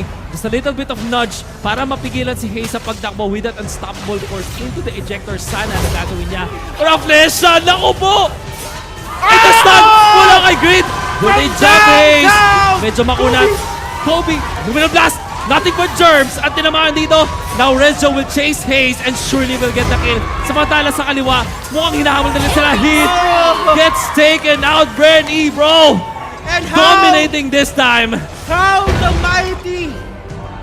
the mighty have fallen, mga kaibigan. Pero may bangon ba? Yun ang tanong! Tumama rin naman! Getting Oh it no! done! Surgical extraction! BRE! They're doing it! Grid is good. My goodness. Napakalupit. Sobrang crucial na connections with that abyssal arrow when it all mattered the most. And this time, 10-3. Lamang na lamang ang BREN E-Pro. 5,000 in the bank. 7 minutes in, and they might get the last turtle at this point. Now, if you look at the economy of the players themselves, sobrang yaman ni KelVJ at ni JP. If you compare the gold of the course of PLDT Smart Omega, naku po, takot na takot pa rin sila ngayon. Toshi And jumping! Hey. Toshi! Oh! The JP punish! didn't really see that coming, but right now, Lolita will be the next Pana. target. And Pana, hindi tatama. Toshi was already out of there. Tier 2 yung kapalit ng death na yun onto JP. It doesn't matter, JP still has the lead in terms of gold, so whatever... No way! Professor connects with haste this time, and of course, kills do follow. Toshi, buti na lang merong rondo to get away, pero ang mas importanteng makukuha ng BREN E-Pro is the push, for sure. And look at that, yung Feathered Airstrike hindi ma-complete ni HajiZ because of the threat of the Abyssal Arrow always in there. And wow, I just feel that HajiZ is really controlled right now. Na-gets din ng BRE. Turtle resurrecting soon. Etong Pharsa na to. Like, I think yung kailangan natin pag-usapan dito, Butters, is yung fact na walang nangyaring invade from both teams Yes. kind of favored BREN E-Pro. Yes. Kasi yung kalmadong gameplay nag-favor sa mga heavy farm-dependent heroes like Bruno and Esmeralda. Yung Esmeralda kasi, if you get the level 4 ASAP, it's already unstoppable. You only need Azure Blade, kaya-kaya mo na lumaban. And we can see that happening. And he that. Flicker was used. So that means no Luminous Blast Flicker here. JP, mga kaibigan, pinagsisipa na talaga sila dito. You have to take note, masaya yung Esmeralda kapag merong Lolita because of the Numenon Energy Core na nagbibigay ng shields. At bonus yun para sa Esmeralda because you can just snatch that away. Sometimes you don't wanna play Lolita laban sa Esmeralda kasi parang binibigyan mo lang ng bonus. You have to take note, Numenon Energy Core as the passive for this Lolita also gives it to your opponents which kinda enables them more. And Kenji Nice with the shoot nice po. shoot po. That was a very nice shoot po coming out from him. Pero they live to fight another day. That is the thing about BRE. Exactly. That they can mess up on these initiations and just go back and try it again. Eh mapapaisip ko parang ano ba talaga yung magandang napapwersa dito na ultimate? I mean, Feathered Airstrike being forced out, it's okay for PLDT Smart Omega. instead of like a ultimate from the Tyrant's Rage. Kasi mas matagal na naman yung cooldown ng Tyrant's Rage. But then again, PLDT Smart Omega, they need the Feathered Airstrike para makapagdepensa, which is also counterproductive kasi it means na yung farm ay hindi na pupunta kay Toshi. Oo. At saka, kung isipin mo pa dito, Wolf, ito na nga yung tinasabi natin kanina. Kung nung game number 4, nakalamang yung BRE, pero nakakalabas ng base yung PSO ngayon, hindi sila makalabas. As in, literal, sinastarve sila dito, gutom na gutom sila para makakuha Lord, ng gold. To the resurrecting point na yun soon. na nga, kaya nagkakaroon ng wave clear kay Haji Z, pero kailangan sana nila ibigay kay Toshi yun. Again, na-try nila dito. Makuha yan again. This is Lord for sure sa BREN E-Pro. And this will be a faster Lord take. Look at this. LBJ doesn't even take damage in JP. There's so much farm. On his side, will get a red buff as well. So, again, BREN E-Pro, they have the recipe at this point. They have the tools. Lahat na kailangan nila ngayon para makapag-pierce through sa base ng PLDT Smart Omega. They have it already. And to add to that, si Renzo on his stamps, sa sobrang yaman niya, confident na siya mag-solo dito sa top lane while the rest of BREN E-Pro will make the plays on other sides of the map. Yun na nga yung sinasabi natin dito, Wolf. The Lord is up. The Lord is at the bottom lane, and He is the one who knocks at the base of PSO. BRE, can they do this? PSO, can they delay this? That is the question na bumabagabag sa atin lahat ngayon. You know what, Butters? This is unfortunately not the same case as game number 4. Because PLDT Smart Omega Granger yung nilaro nila instead of the Bruno. It's not that late game as compared to the way wanna jump in. There's nagagamit na dito. Pero sila yung target. Based already, the inhibitor turret already down. LBJ jumps in, forcing some mistakes para sa PLDT Smart Omega. But it won't matter. Luminum Blast, kinakasa na. Tumama sa dalawa. There's the ejector. Isolating KLBJ this time. Renzo, I mean. Pero nalaban na lang din siya. KLBJ jumping the ball lines. Pharsa is down. Down the Joe as well. Granger, naupo. BREN E-Pro denying the Grandslam. BRE! They are your season finale champions! KLBJ, JP, Renzo, Raflesha. Goodness. And Greed, Leather Goods, Coach Orkeja, everybody from BREN E-Pro. And of course, yung big fan base na rin ng franchise na to, they're so happy with this, denying the Grandslam away Denied. from PLDT Smart Omega. That was the denial. What? Hindi nirespeto buong magdamag yung Pharsa dito. And they find a way to actually just hold them down and beat them to the count ng game number 5. Remember, 9 ball. Yung 9th ball lang ang kailangan mo itumba para manalo. And redemption story is completed para sa side ng BRE. How anime can you get for BREN E-Pro?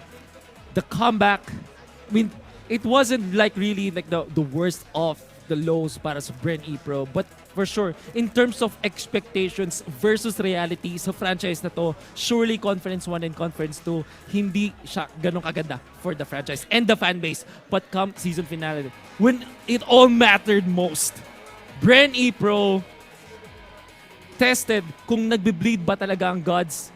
And nung nalaman nila na nagkakasugat ang PLDT Smart Omega, they hammered through it. They destroyed PLDT Smart Omega and won the championship. What a story for BREN E-Pro. How the mighty have fallen. PSO, it really looked like they're gonna do or they're gonna create a Grand Slam para sa kanilang franchise at para sa kanilang mga players. But right now, sabi ni KLBJ, hindi. I will make all the difference in my franchise and I will steal that win. I just think that KLBJ being included dito sa ating grand finals sa season finale made all the difference for BRE and it paved the way for them to actually win this season finale. You know what, Butters? During sa isang international tournament na sinalihan dito ng squad ng BREN E-Pro, we called KLBJ the king. Do you think that he deserves that crowd? Do you think that KLBJ should be called the king? Probably the youngest king, yes. Wow. Dapat sa kanya, the youngest king, dapat siya yung prince, pero he stepped up twice, mga kaibigan. Step up twice. You know what? The king. Let's say everything, all the praises kay KLVJ, so much deserving of the spot to be hyped around and be considered one of the best. Pero feeling ko naman it will not be possible without the entourage. The rest of the members of BREN E-Pro were so good. I'm sure we will dissect more of that. I'm sure we will talk more about that, Butters. But for now, we're gonna take a breather. We're gonna award the champions of the Mobile Legends season finale. After this, wag na wag kang alis. Magbabalik ang The Nationals.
And I'm sure hindi pa kayo nakaget over sa napakalupit na game na number 5 na nangyari. And again, the winners, it's BREN E-Pro defeating PLDT Smart Omega in the Grand Finals, game number 5. Your casters, Wolf and Butters, back for the Nationals. And kahit kami, hindi pa rin namin ma-figure out what happened. Well, we kind of have the idea of what happened. It was early dominance, it was early pinning, but the fact that you wonder what happened in between Game 4 and Game 5, or even from Game 3 to Game 5, ano yung nangyaring shift sa momentum ng BREN E-Pro? I just feel that the pivotal moment here for this series is going to be game number 4. Surely. That loss of PSO, I think it really got to their heads.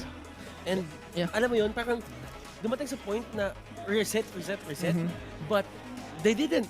Yeah. And hindi siguro sila sanay sa mabalikan sila ng ganon. That's a problem, right? Parang pag hindi ka sanay matalo, you cannot win. I mean, we are now awarding the winners. Maybe we can talk more about that mamaya, Butters, as we are seeing second runner-up. This is also a very important story, by the way. Happy Feet Emperors. Nobody believed that they can reach to this point. But of course, napakalaki ng fan base, and I'm sure busog na busog lahat ng supporters ng Happy Feet Emperors. Whenever they show up sa mga polls, sino mananalo, it didn't matter kung sino yung katapat nila, people will vote Happy Emperors to win. And I guess that at this point, they are the people's champion, if you think about it. Ako, ang sinasabi ko lang sa mga doubters si Doggy, lagi ko siyang nakakasama pagka may tournament na malalaki. Kung may doubters pa si Doggy sa puntong to, ewan ko na. Yeah, the way they performed, the way that this team was built up, yung kanilang pagka-rally around Doggy was so good. But PLDT Smart Omega, kahit anong mangyari, you know what? First runner-up, surely, you can say that, but the journey of this team, of this franchise, hindi mo na pwedeng tanggalin sa kanila yan. I think that they won more than they should be asking for. Surely, hindi sila nakakuha ng championship season finale, but I think they're also the biggest winners of the whole season 1 of the conference. You cannot take it away from them. They're so good at it. It's just unusual to see na SG, PLDT Smart Omega, not lifting the trophy and not getting the content. But that is esports. Nothing is constant. Everybody, of course. And we have our just Papa Bear. kung may BREN lang malakas, may BREN lang malakas. And that is Papa Bear. And BREN E-Pro, from the ashes of the lower bracket, they rise and become the champions of our season finale, 400,000 pesos, and they get to take home that trophy. And sabihin natin yung bragging rights na we were the ones who stopped PSO from getting the Grandslam. The team that stopped the gods. Yes. The team that ended it all. Worthy of the trophy. This, you cannot write their story better, I'm sure. Hindi mo na mapapaganda. Conference 1 and Conference 2, disappointment. Kung titignan mo yung expectation versus reality. Season finale, pinaabot ng Game 5. I think that they played 8 games all throughout. 3-game series.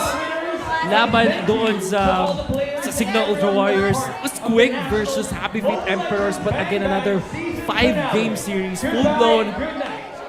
They have played so much and they have proven to us na talagang sila nga ang talagang malakas. Who knew that one of the people who actually denied Greed of his very first championship was the one To put him there. to put him there. And hindi lang yan. Was also important. Sobrang crucial no kanyang ginawa Yes. para makabot sila Always. dito. You know what?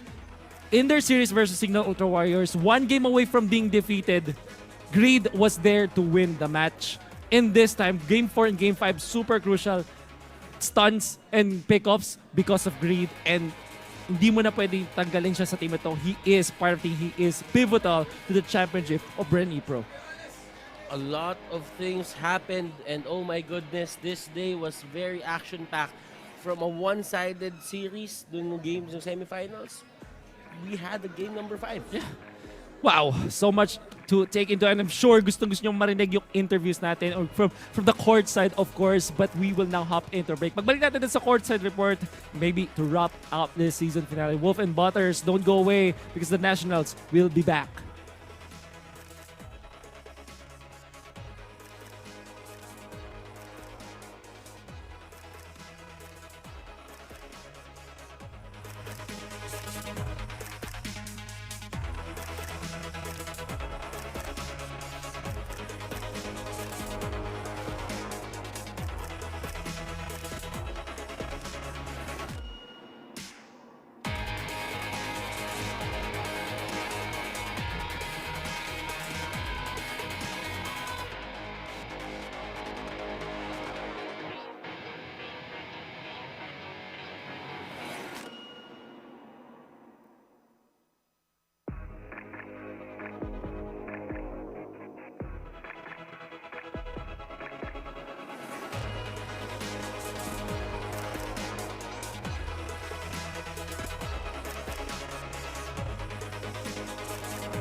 Welcome back to the Nationals. Ladies and gentlemen, reporting to you live from courtside. My name is Leo at kasama natin ngayon, Renzio from BREN E-Pro, the newly crowned Season 1 finale for Mobile Legends Bang Bang champions here at the Nationals. Renzio, natalo ninyo ang PSO, PLDT Smart Omega. Sila ang two-time champion pero kayo ang kampiyon. How does it feel? Mas sobrang saya kasi sila yung defending champion na nag-champion sila ng Conference 1, Conference 2, ngayon nasa final sila ng season finale. Kaya sobrang saya na natalo namin sila. Going into this matchup, pareho kayong may changes in your roster. Tama? The BREN E-Pro crew, medyo iba na sila from Season 1, Conference 1, Conference 2. Pati yung PSO may changes. I think this was seen in the way you played. Umabot yun ng Game 5. Pero pag-usapan natin yung Game 4. Score currently was 2-1 at muntik na kayong ma-knockout ng Omega. Anong dumadaan sa isipan ninyo yun habang linalo yung laban na yun? Dun sa game 3 pagtapos nun, pinag-usapan namin kung saan sila talaga nagbe-base. Bali dun nga, dun sa Pharsa. Pero nung drafting nung game 4, binigay pa rin namin yung Pharsa pero kinantor na namin.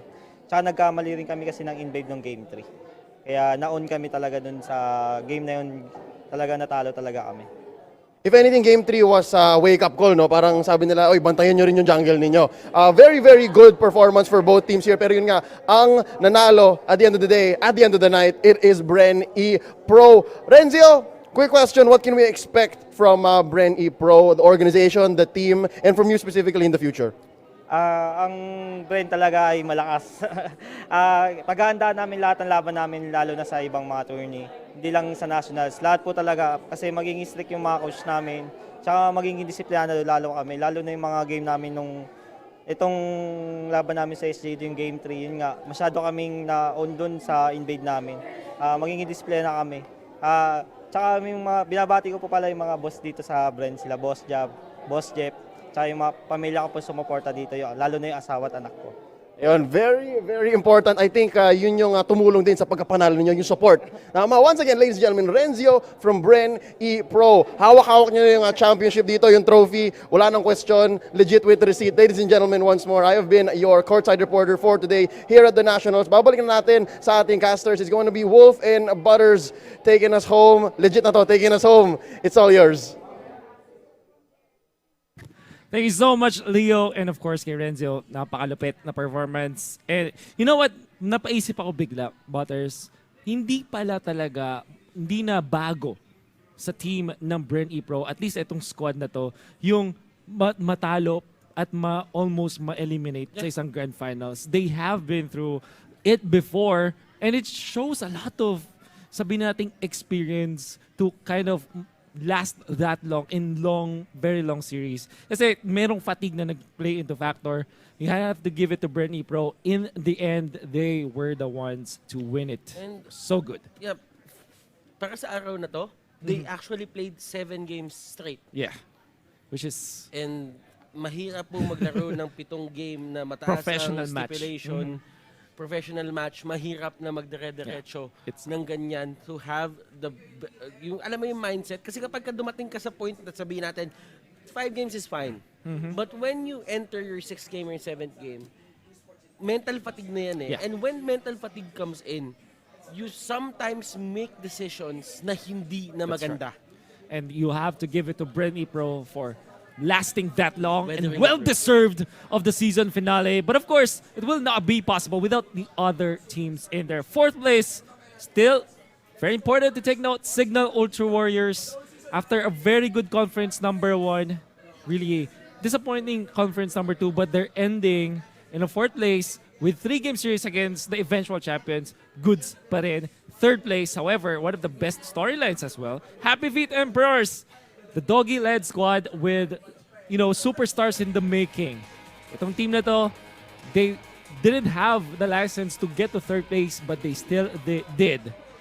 And wow, Butters, PLDT Smart Omega, 2nd place. Unusual, but I would say Conference 1 and Conference number 2, sila pa rin yung nag-champions. You cannot take it away from them. They have been defending their throne for the past months, I would say half a year. But in the end, it's the BREN E-Pro to take the championship. My goodness, what a journey for BREN E-Pro, indeed. And just showing us that they are still a great team kahit man nagkaroon sila ng onting setback dun sa may M1. Yeah. They just showed us na we can still be the best in the Philippines. And Yeah. right now, PSO, they were defeated, but at the same time, it could have gone both ways. Yeah. They might have lost, but they are not defeated. They I are guess. not defeated. Yun ang pwede natin sabihin. And syempre, big shoutouts to all of the franchises that were here pa rin. Yes. Kay Olympians, Execution Punishers, and LPE, Eagles. Yeah, Signal Ultra Warriors. Signal Ultra Warriors.